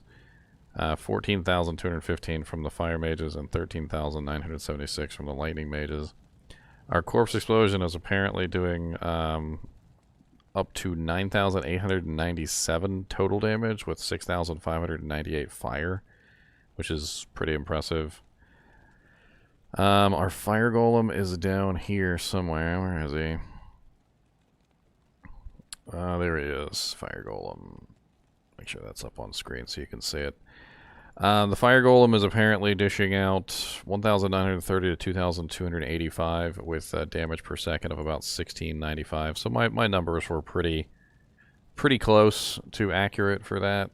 And then the holy fire aura is 168, which of course is, like I said, is doubled within the frames. So the negative enemy fire resistance ends up being negative 100 for most monsters.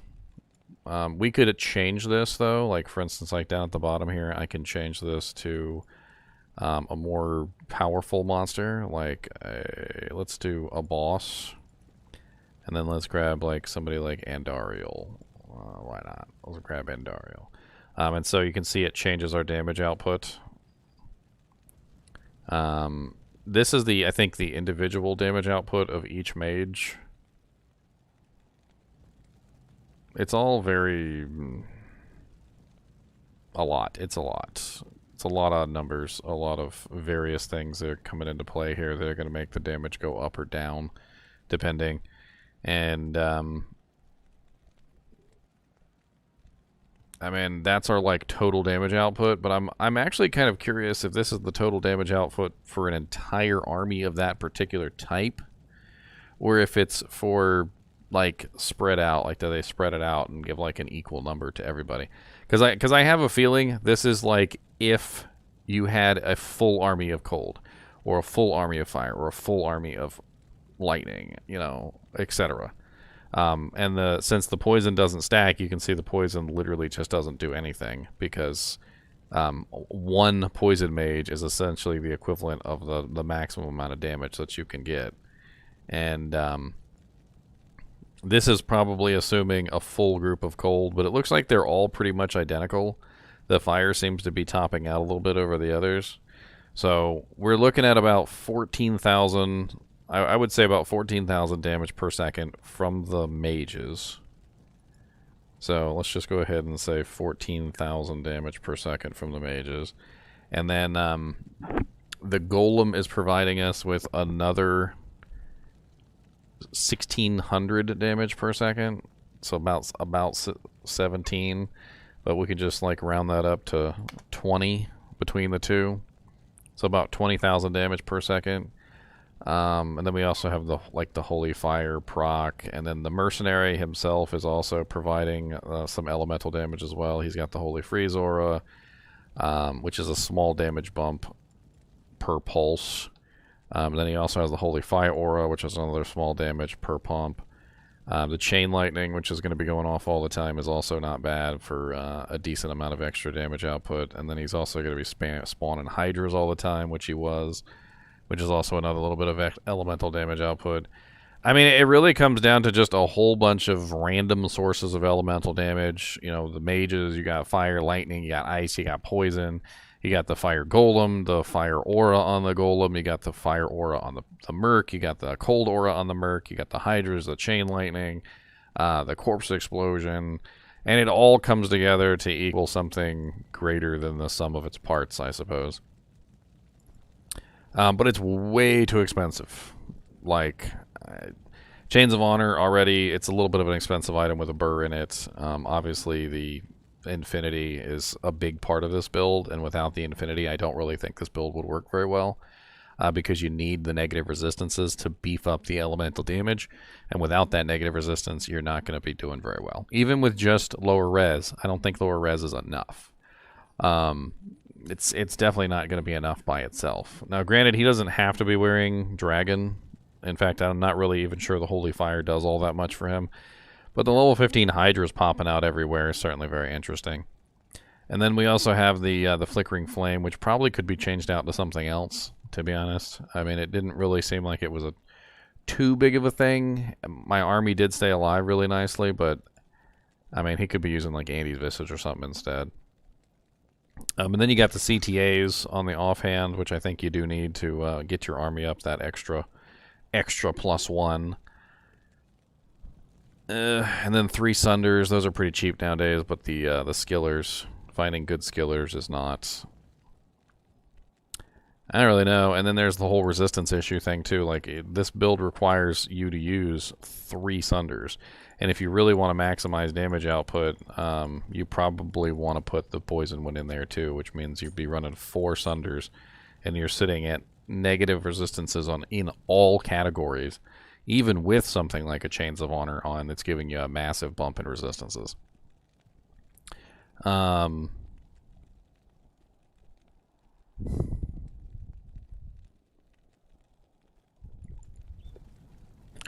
I don't think I could build this thing. I'm gonna be honest with you. I don't think I could build it. Like, it's just what it requires is just a little bit too haughty for me.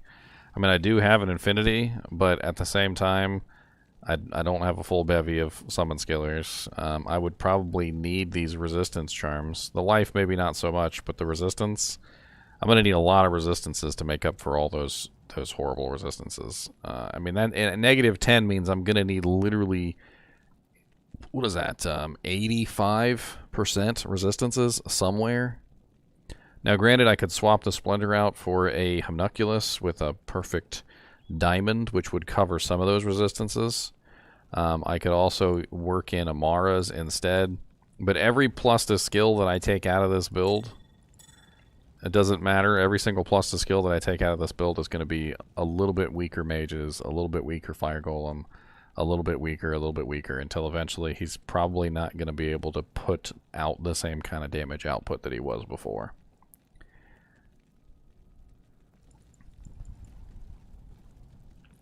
You know what would be fun is just to like see how much damage they do if you were to go with like a full army of one particular element. It's interesting to have these Sunders, right? But think about it like this. What if I used just the Fire Sunder and more Summon Skillers, right? And then, or just the Lightning Sunder, or so forth and so on. And my goal with this would be, okay, so I go out into, in fact, let's just change this to P1 just for reasons of ease. So I go out into like Cold Plains or whatever, and I kill some monsters, you know, get them all nice and dead. And then I summon the monster, the ones that I want. So like, okay, poison, dead. Lightning, dead. Lightning, dead. Lightning, dead.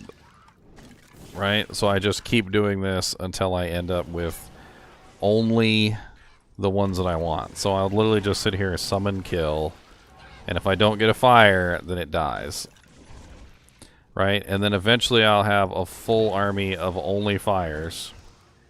And I would only have to technically use one Sunder, because I would have Fire Corpse Explosion, Fire Golem, Fire Aura, right? And then also only the fire mages, so I would just be focusing specifically on one element.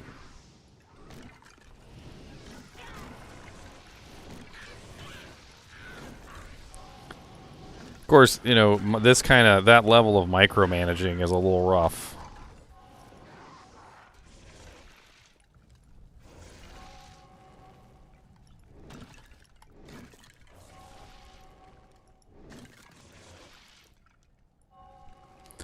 I got 10 so far, and I don't have any non-fire mages, right? Alright. Let's keep going. Let's see if we can work this out.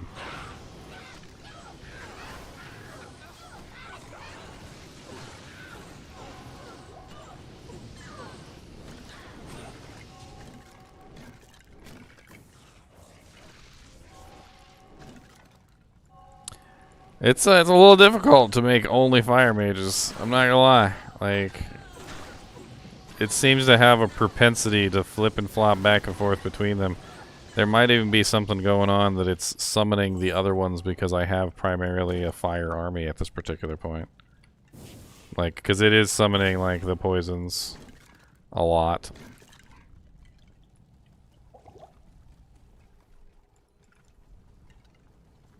Took my proc build and applied it to a paladin. Sounds like fun. A Zealer, I'm assuming, or a Smiter, one or the other.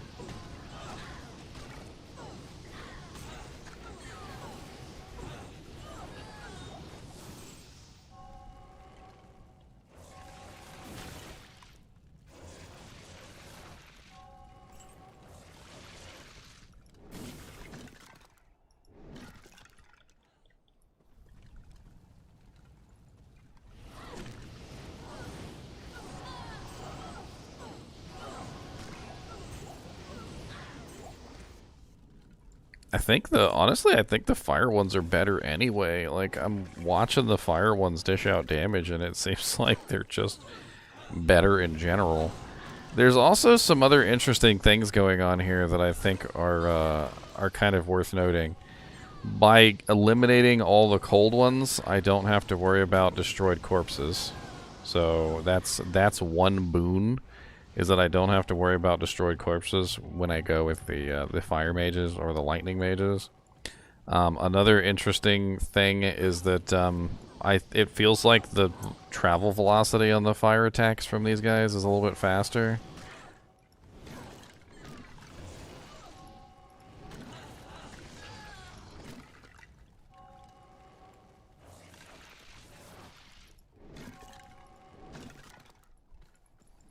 Still haven't quite got a full army of fires. Let's keep going. It would take a while to build a full army of summons. On the unsummon skill, JDN. It's right there. There you go. There's another fire added to the pot.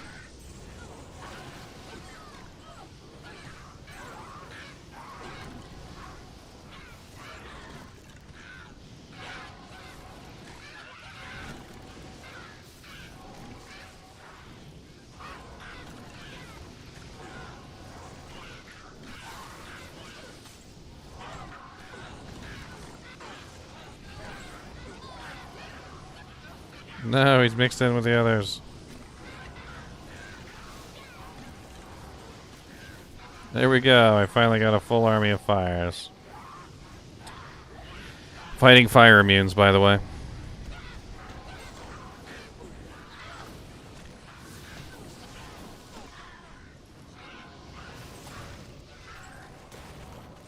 I mean, the interesting thing about going with this route is that by limiting my number of elements, I don't have to use as many sunders, obviously. And then on top of that, I also have the ability to cancel out the fire sunder with the flickering flame, which means I don't necessarily have to worry about resistances by going with this particular direction. It does require a little bit of micromanaging of the mages to make sure that you're building a full fire spectrum. And, I mean, you could probably be a little bit lazy with it. Like, you wouldn't have to do, like, entirely a fire army, but just, like I got one lightning mage, it seems, right now, but, like, a big whoop. Like, maybe I'll kill him, maybe I won't, you know, if I'm feeling frisky.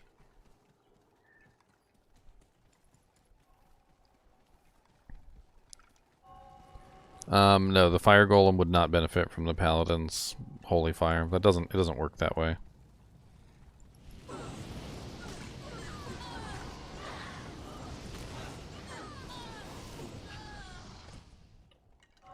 And then at this point I can start summoning, you know, some revives, and get them in the mix.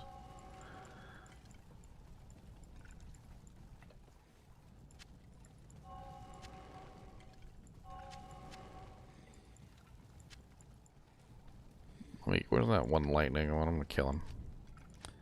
Feeling frisky.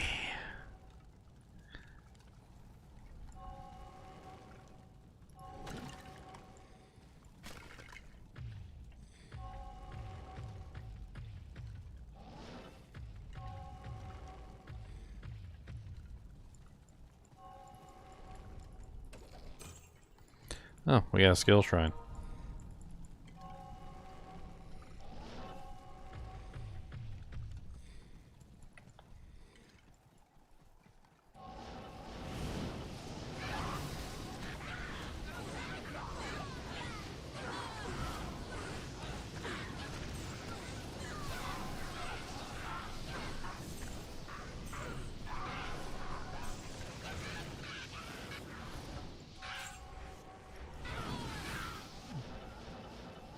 Alright, let's see how my full fire army does versus, like, I don't know, River of Flame. Let's change it to P8 River of Flame, too.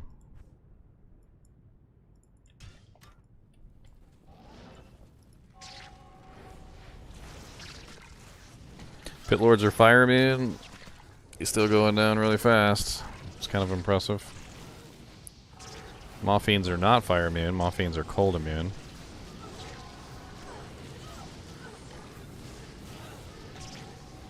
Also got the Hydras being spawned by the Merc.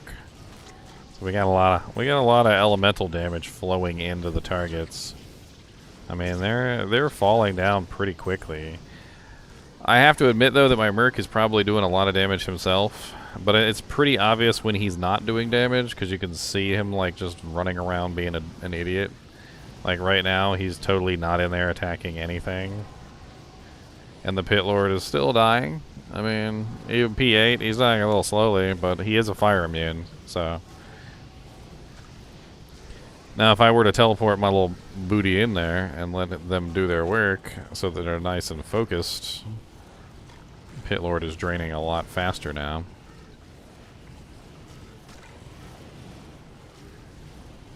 It's actually pretty impressive drain speed. Kind of resembles poison in the way that it works because it's so many little tiny pinpricks. You know what I mean? Like it's just tons and tons of little pinpricks, and they all do their work.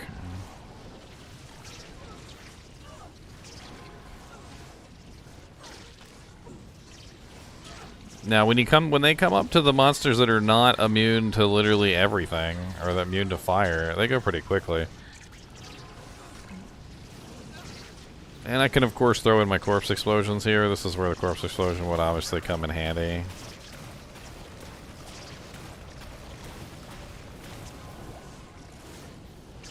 And I shouldn't have lost any damage on corpse explosion because, well, that's still fire, right? I still have the fire sunder on. So the fire resistance is broken for the fire immunes. I'm still getting the conviction. I'm still getting the lower res. And I don't have any negative res myself, but...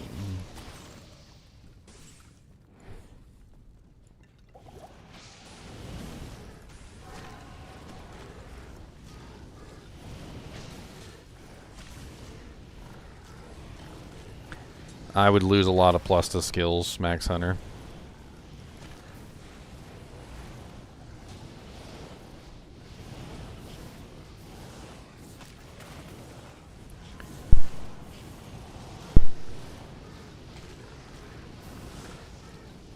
The Hydras are pretty common to pop up, aren't they? I mean, look, I got like 3 Hydras up right now.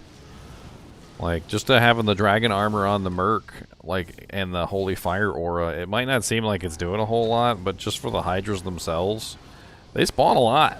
Hydras are all freaking all up in there doing their do-jank.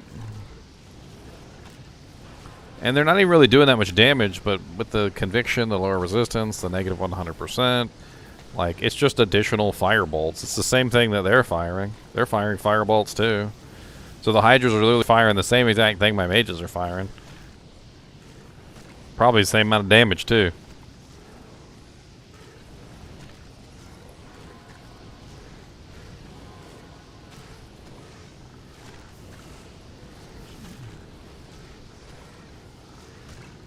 I mean, that's a possessed pit lord right there. They can't be cursed. And he is still dying pretty fast, which is impressive.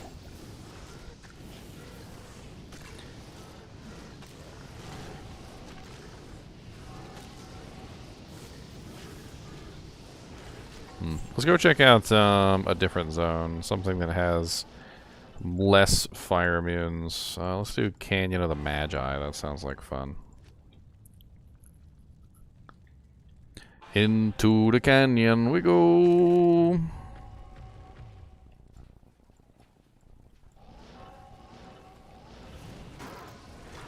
So we got lightning immunes here. We got cold immunes.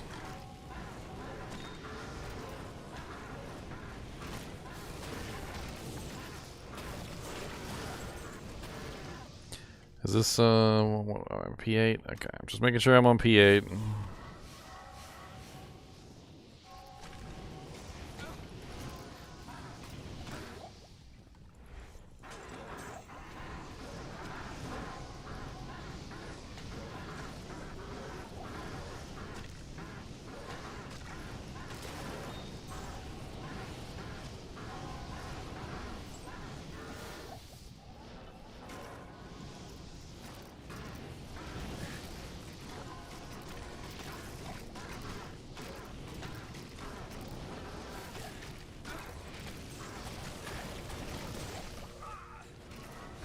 Guess what? Beetles are elemental damage.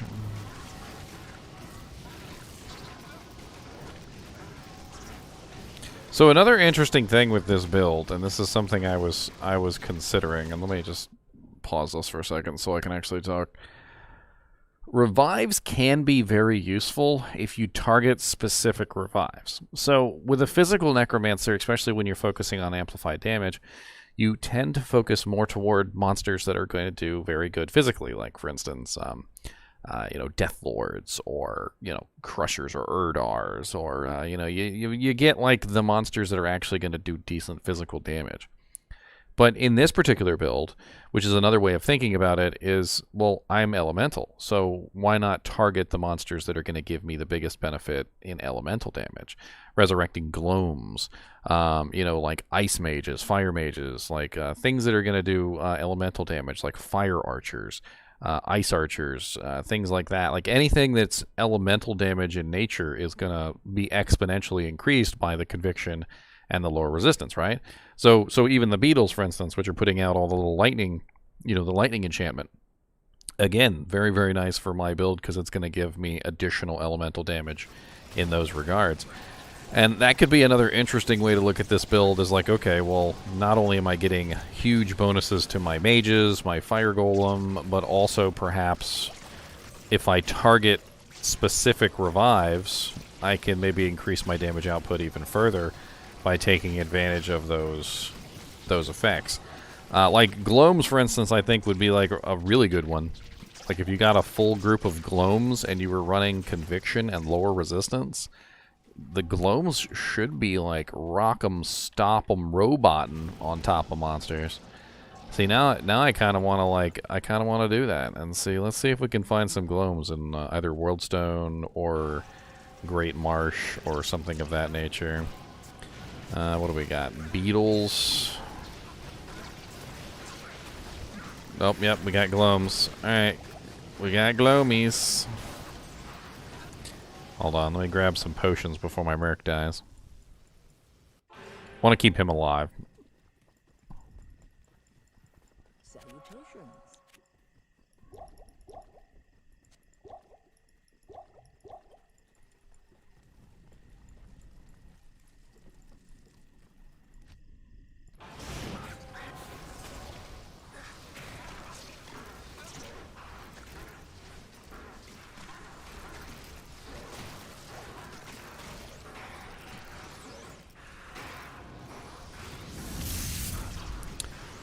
What's up, no name? Because he was a man with no name. He was one and another, and he didn't have a name.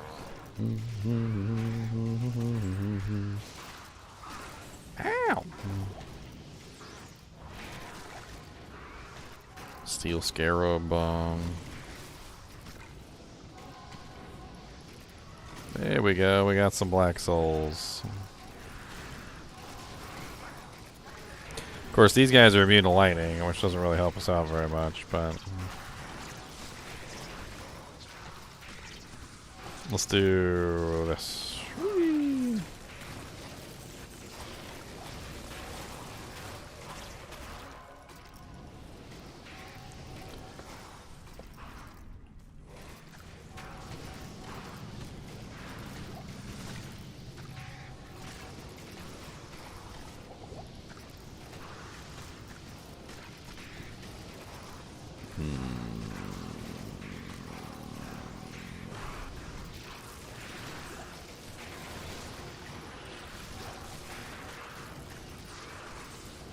Die, Black Soul.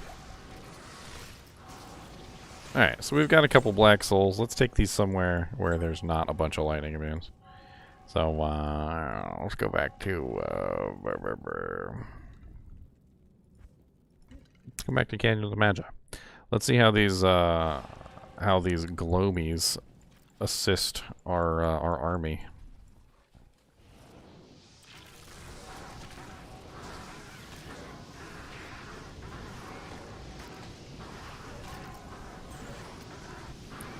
Of course, they're shooting at the beetles.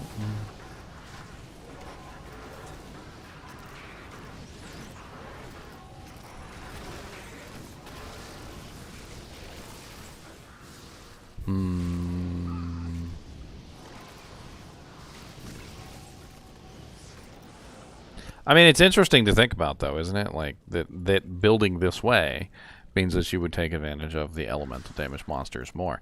And there's a lot of different elemental monsters that you could take advantage of. Right off the bat, I was actually thinking of the ones in Palace Cellar. Isn't there, like, a bunch of, like, fire archers or various archers down here? Those are the magic archers. Although the magic archers are nice. They're nice to take advantage of, but they wouldn't be necessarily the ones that I would want. Although they do make good revives, the magic arrow archers. They're actually pretty sweet. Not gonna lie.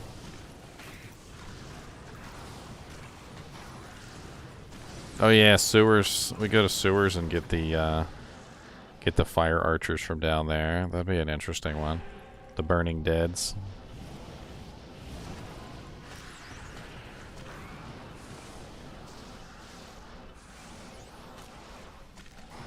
There's a big group of burning deads right there.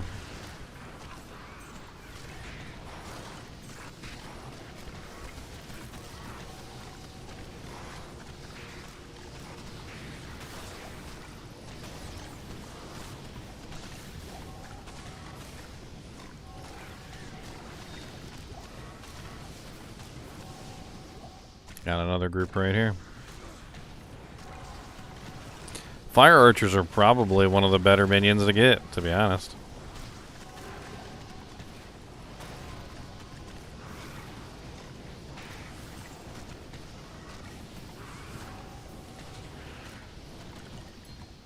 Alright, and then take our fire archers. And let's go stomp on somebody. Who can we stomp on real quick? You know, let's do a double duty stomping. Let's go find Iswal, and also maybe there's some more glomes there that we can play with. What do you need? Twitch is popping off today. What's up with Twitch? Oh, I got 18 people on Twitch. Look at that.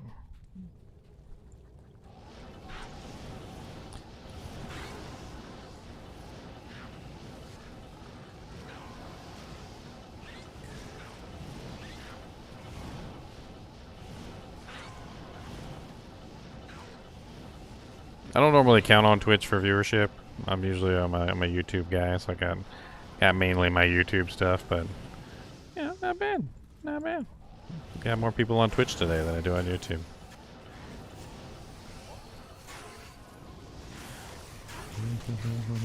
I guess Pit Lords would also technically count as elemental damage since they're always using Inferno.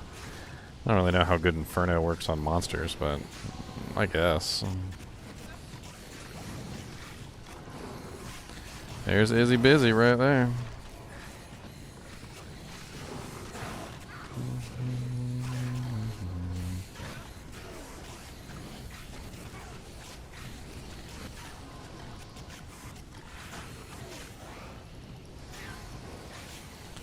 Need to focus the army a little bit and kind of spread out.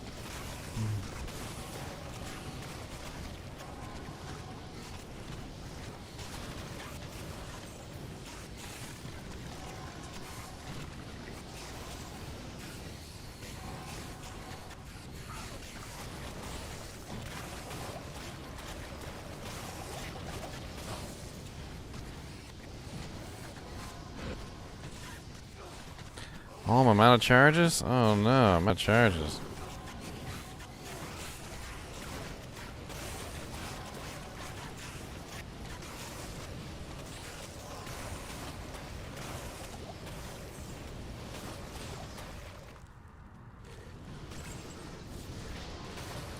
Took a little while.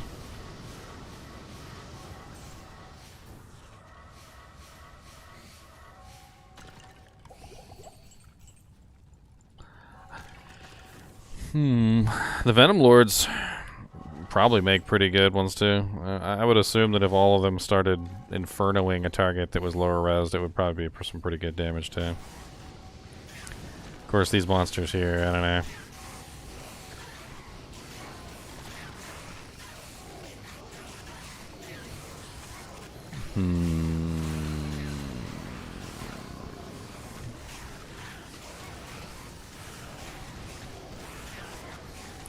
Now, another couple changes that I could do to the build is instead of going with max corpse explosion, which is nice, I could take those 11 points and dump them into the skeletons instead, which would give me more physical damage added into this equation. And I don't necessarily thinking having tougher skeletons would necessarily be a bad thing. It's just added damage onto the entire equation. More damage, multi-spectral damage at that.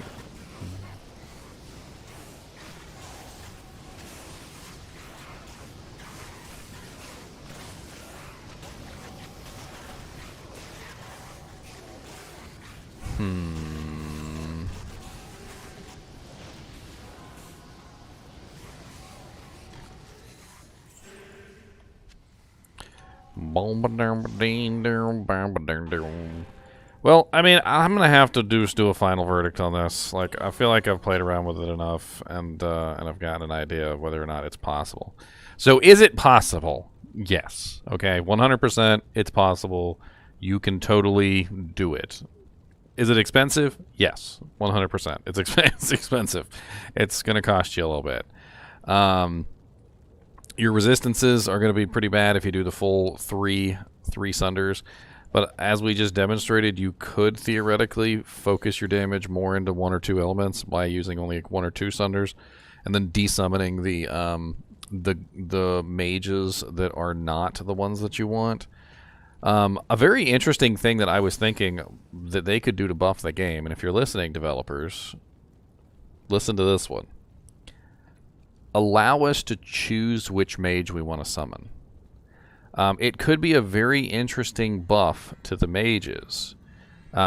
Basically, just have it set up like maybe like a little tiny panel or something that essentially says, okay, which mages do you want to summon, and it has like a checkbox for each one, and you could choose to summon, say, like the lightning ones and the fire ones, or you could choose to summon like the cold and the poison, or whatever combination that you want. You would just check the little box, and when you uncheck one, it just wouldn't summon that type anymore.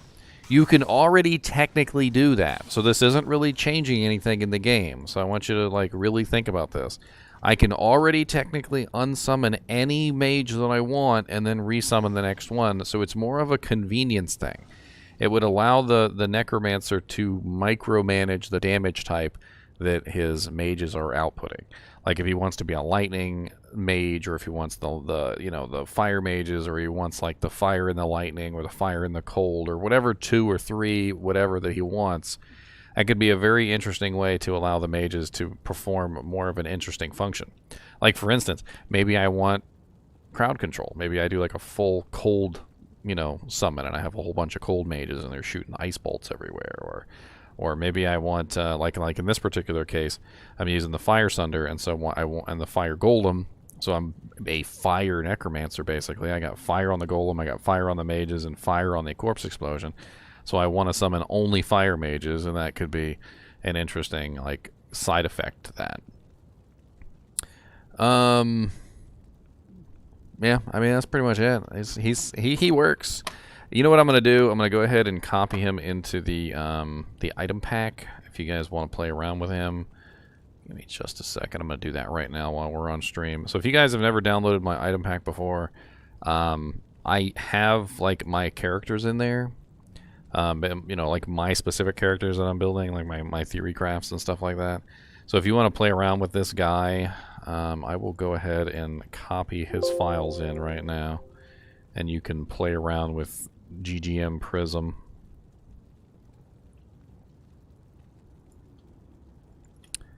Copy. It'll take me a little bit to get it uploaded, though. I have to actually upload the revised version. In fact, you know what? Let me go ahead and grab Prism, and what was that other one that I did recently? What was another one I did very recently? It was Electron. Yeah, let me grab Electron, and I'll put Electron in there too.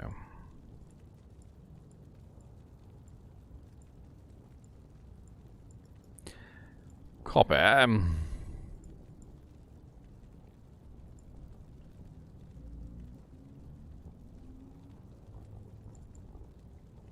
Right now I think we're on version 10. So, it will probably be version 11 when I get it uploaded. I need to recompress the file, make sure everything's correct, and then re-upload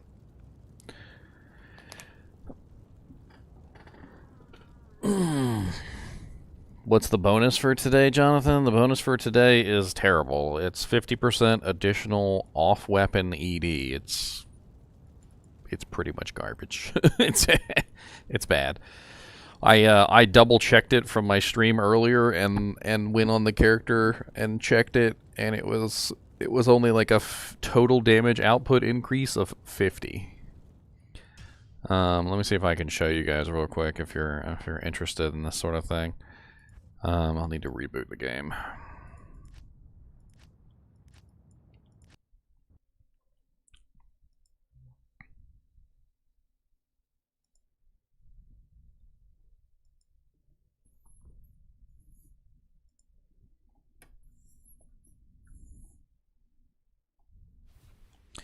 You're only here for the Chinchilla. Oh, man. It's too bad Mr. Kubus the Boobus the Monster Dog is up here today, so I can't bring out the Chinchilla.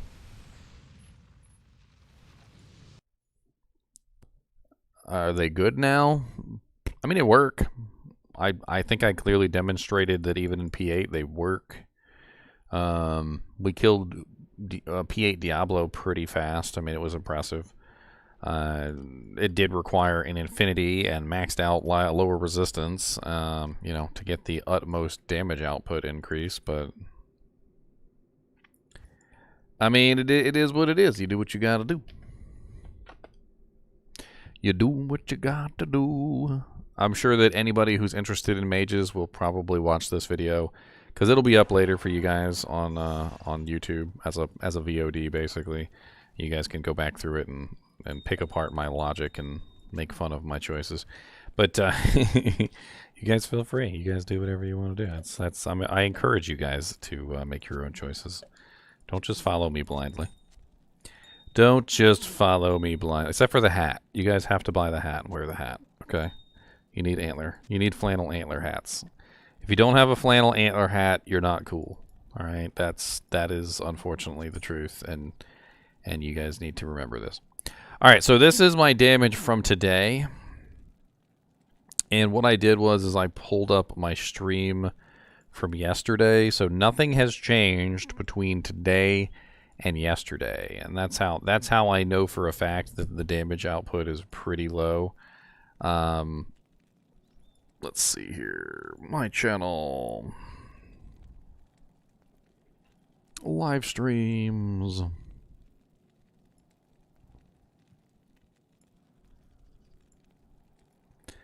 Alright, I did have a moment in here where I pulled up the panel.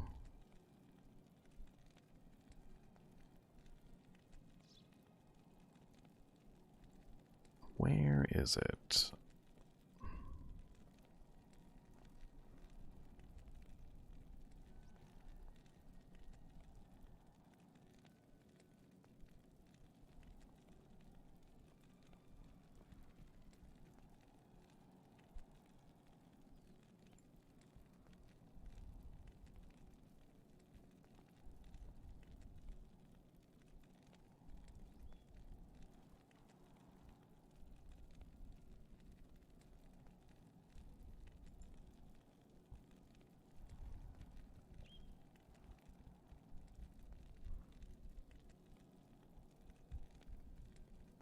God, it's the freaking character panel. You think I'd pull it up every 5 seconds to look at it. I'm pretty sure I do pull it up every 5 seconds. Finding it in the freaking window, apparently. Might as well just give up. I found it earlier, and now I can't find it again. Should have saved this timestamp.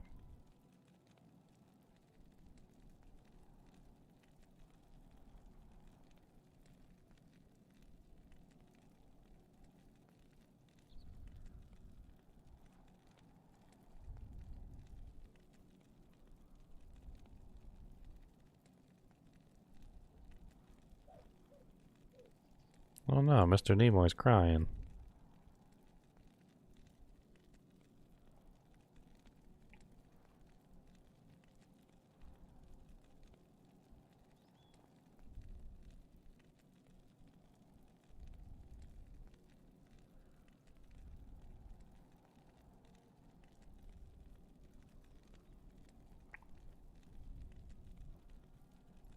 Well, I mean, Mage Army is a Mage Army, right? Mage Army is what Mage Army does.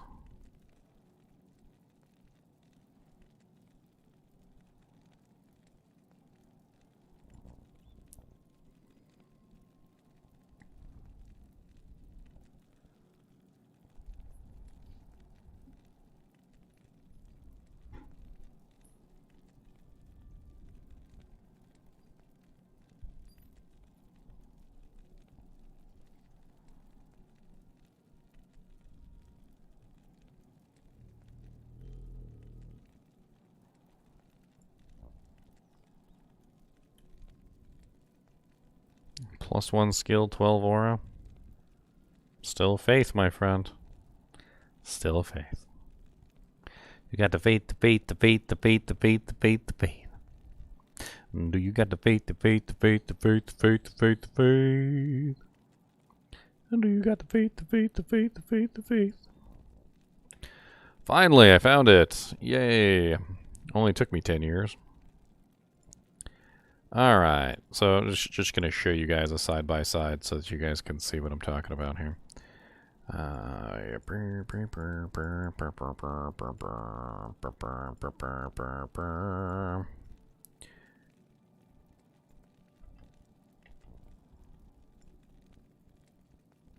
that's strange. It won't let me do it unless I have it full screened.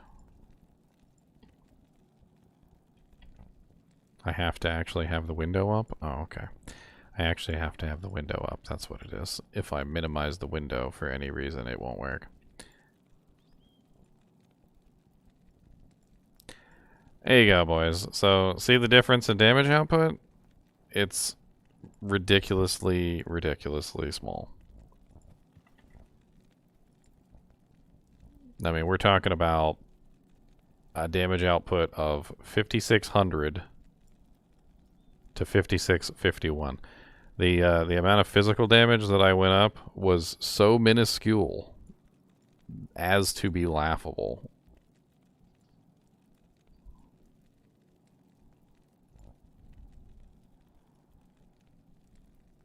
Oh my god, will you let me just do what I want to do and stop telling me what to do? Yeah, poopy doopies. Poopy thing. I don't like the way this frickin' other program allows to, it's it's not quite as good as OBS. Ever since I switched programs, it's just it's a little wonky. Anyway, there's a side by side on the physical damage. Now, granted, my character has a lot of elemental damage, but that's like nothing. It's like absolutely nothing. In the grand scheme of things, you're talking about a whole 50 extra damage. That's a bungle. That's a bungle in my opinion. A BUNGL bungle.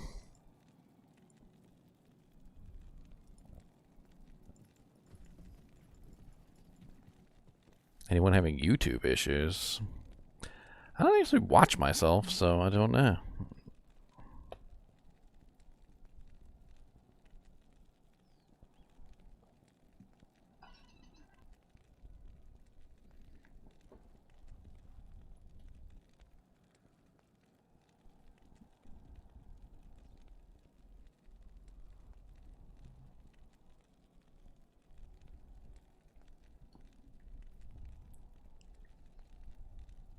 What's up, on like Donkey Kong? On like Donkey Kong.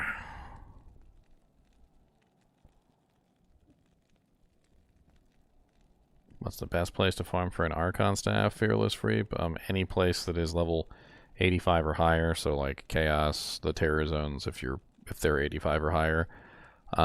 Pretty much any place that's an 85 zone, you can find an Archon staff. I'm pretty sure it's restricted to 85 zones. I can't remember right off the top of my head, but if I pull up a treasure class list, I'm pretty sure it'll say that Archons are restricted.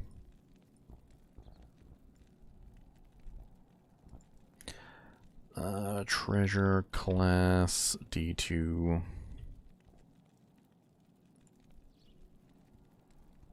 And then search for Archon. Yes, Archon staff is a TC 87. So that does mean that you have to be in either a level 85 zone or a terror zone to be able to find an Archon staff. A lot of the bases are like that, if you guys are unaware. There's a lot of bases that require TC 87 to drop Archon staff, Berserker's Axe, Bloodlord Skull, Caduceus, Colossus Blade, Colossus Girdle, Corona, Diadem, Dimensional Shard, Dream Spirit, Giant Thresher, Glorious Axe, Guardian Crown, Hydra Bow, Legend Spike, Myrmidon Greaves, Mythical Sword, Ogre Gauntlets, Sacred Armor, Scissor Suaya, Thundermaul, Unearthed Wand, Vortex Shield, Warpike, and Winged Harpoons are all TC 87 items, which means they have to be found from a level 87 or higher monster. And that's why you don't see them very often. But when you're playing TZ zones, the new terror zones, as long as you're a high enough level character to actually make those zones into higher level zones, then every single monster in those zones can drop those items. That's one of the reasons why things like Griffin's Eye are so rare, is because Griffin's Eye diadem is a diadem, and diadems have to be found from TC 87 monsters. But as long as you're in a terror zone that's above a level 87 or 87 or up, then you're fine. Oh, hello, Uber Diablo. Let's go kill Uber Babablo. Oh, Uber Babablo. Uber Babablo ruined my run. Come here, Uber Babablo.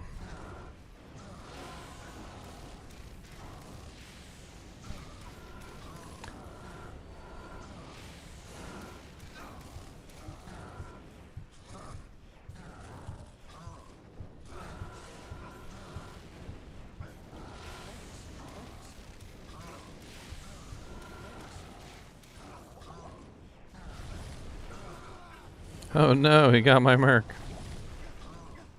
You rotten, dirty bastard, you. My merc usually lives through that stuff. Usually. Yeah, die, Uber Diablo. Nobody's got time for you, sir.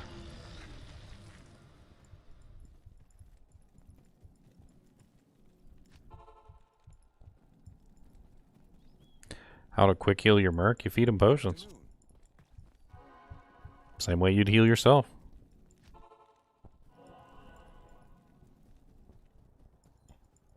Oh yeah, hold on. You know what? Let's just drop ours on the ground and identify this one. I got so many Annies, if it's not good, I'm just going to leave it.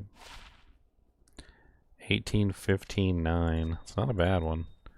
18-15-9 is okay. That's an okay Annie. It's not bad at all. It's almost capped out on the EXP. I'll have to grab it.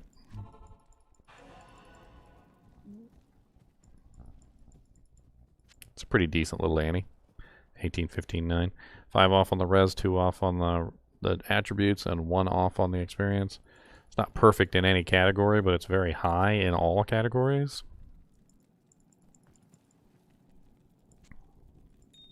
The one I'm using is a 2019 6, which is perfect for somebody who doesn't want EXP.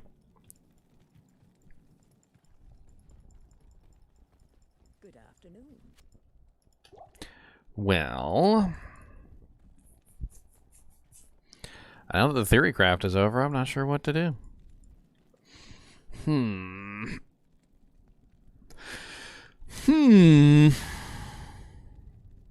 was thinking about picking up another game, to be honest, but not sure which game. I'm still hopeful that they're going to have some more interesting buffs with these Knights of Terror. Obviously, this Knight of Terror is not really one of the better ones. It's okay-ish.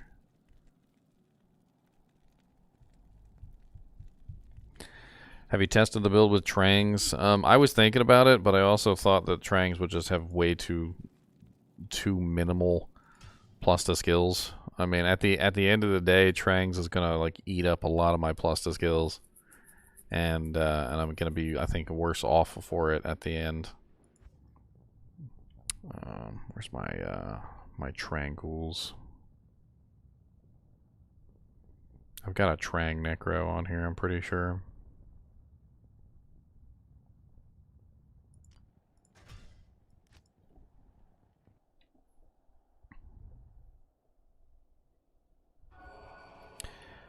So with Trangs, you get +2 from the armor, but you get nothing from the helmet. You get +2 from the Bloodlord, or sorry, that's actually not the. Where's the frickin'? There it is. You get +3 from the full set and nothing from the shield. So you get 3, 4, 5 from the Trangs, which isn't really a lot. So I'm losing out on 3 here. I'm losing out on 4 here, so that's 4, 5, 6, 7. And then I'm losing out on 1 here, so it's 8. So I'd be losing out on 8 plus to skills for putting this on. I also get 1 plus to skill for the fire golem with this, so that's 9 I would lose on the fire golem, which is a lot.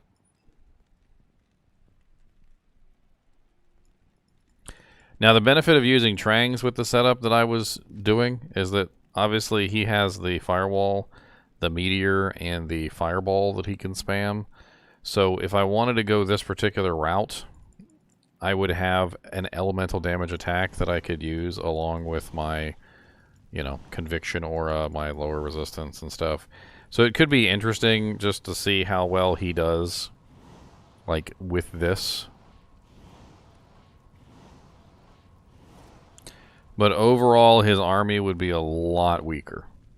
A lot weaker.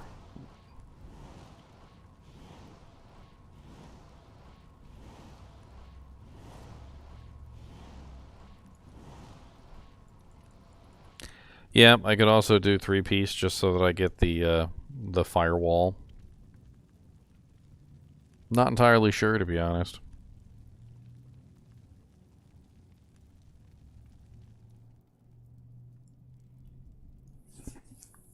This guy's wearing a white.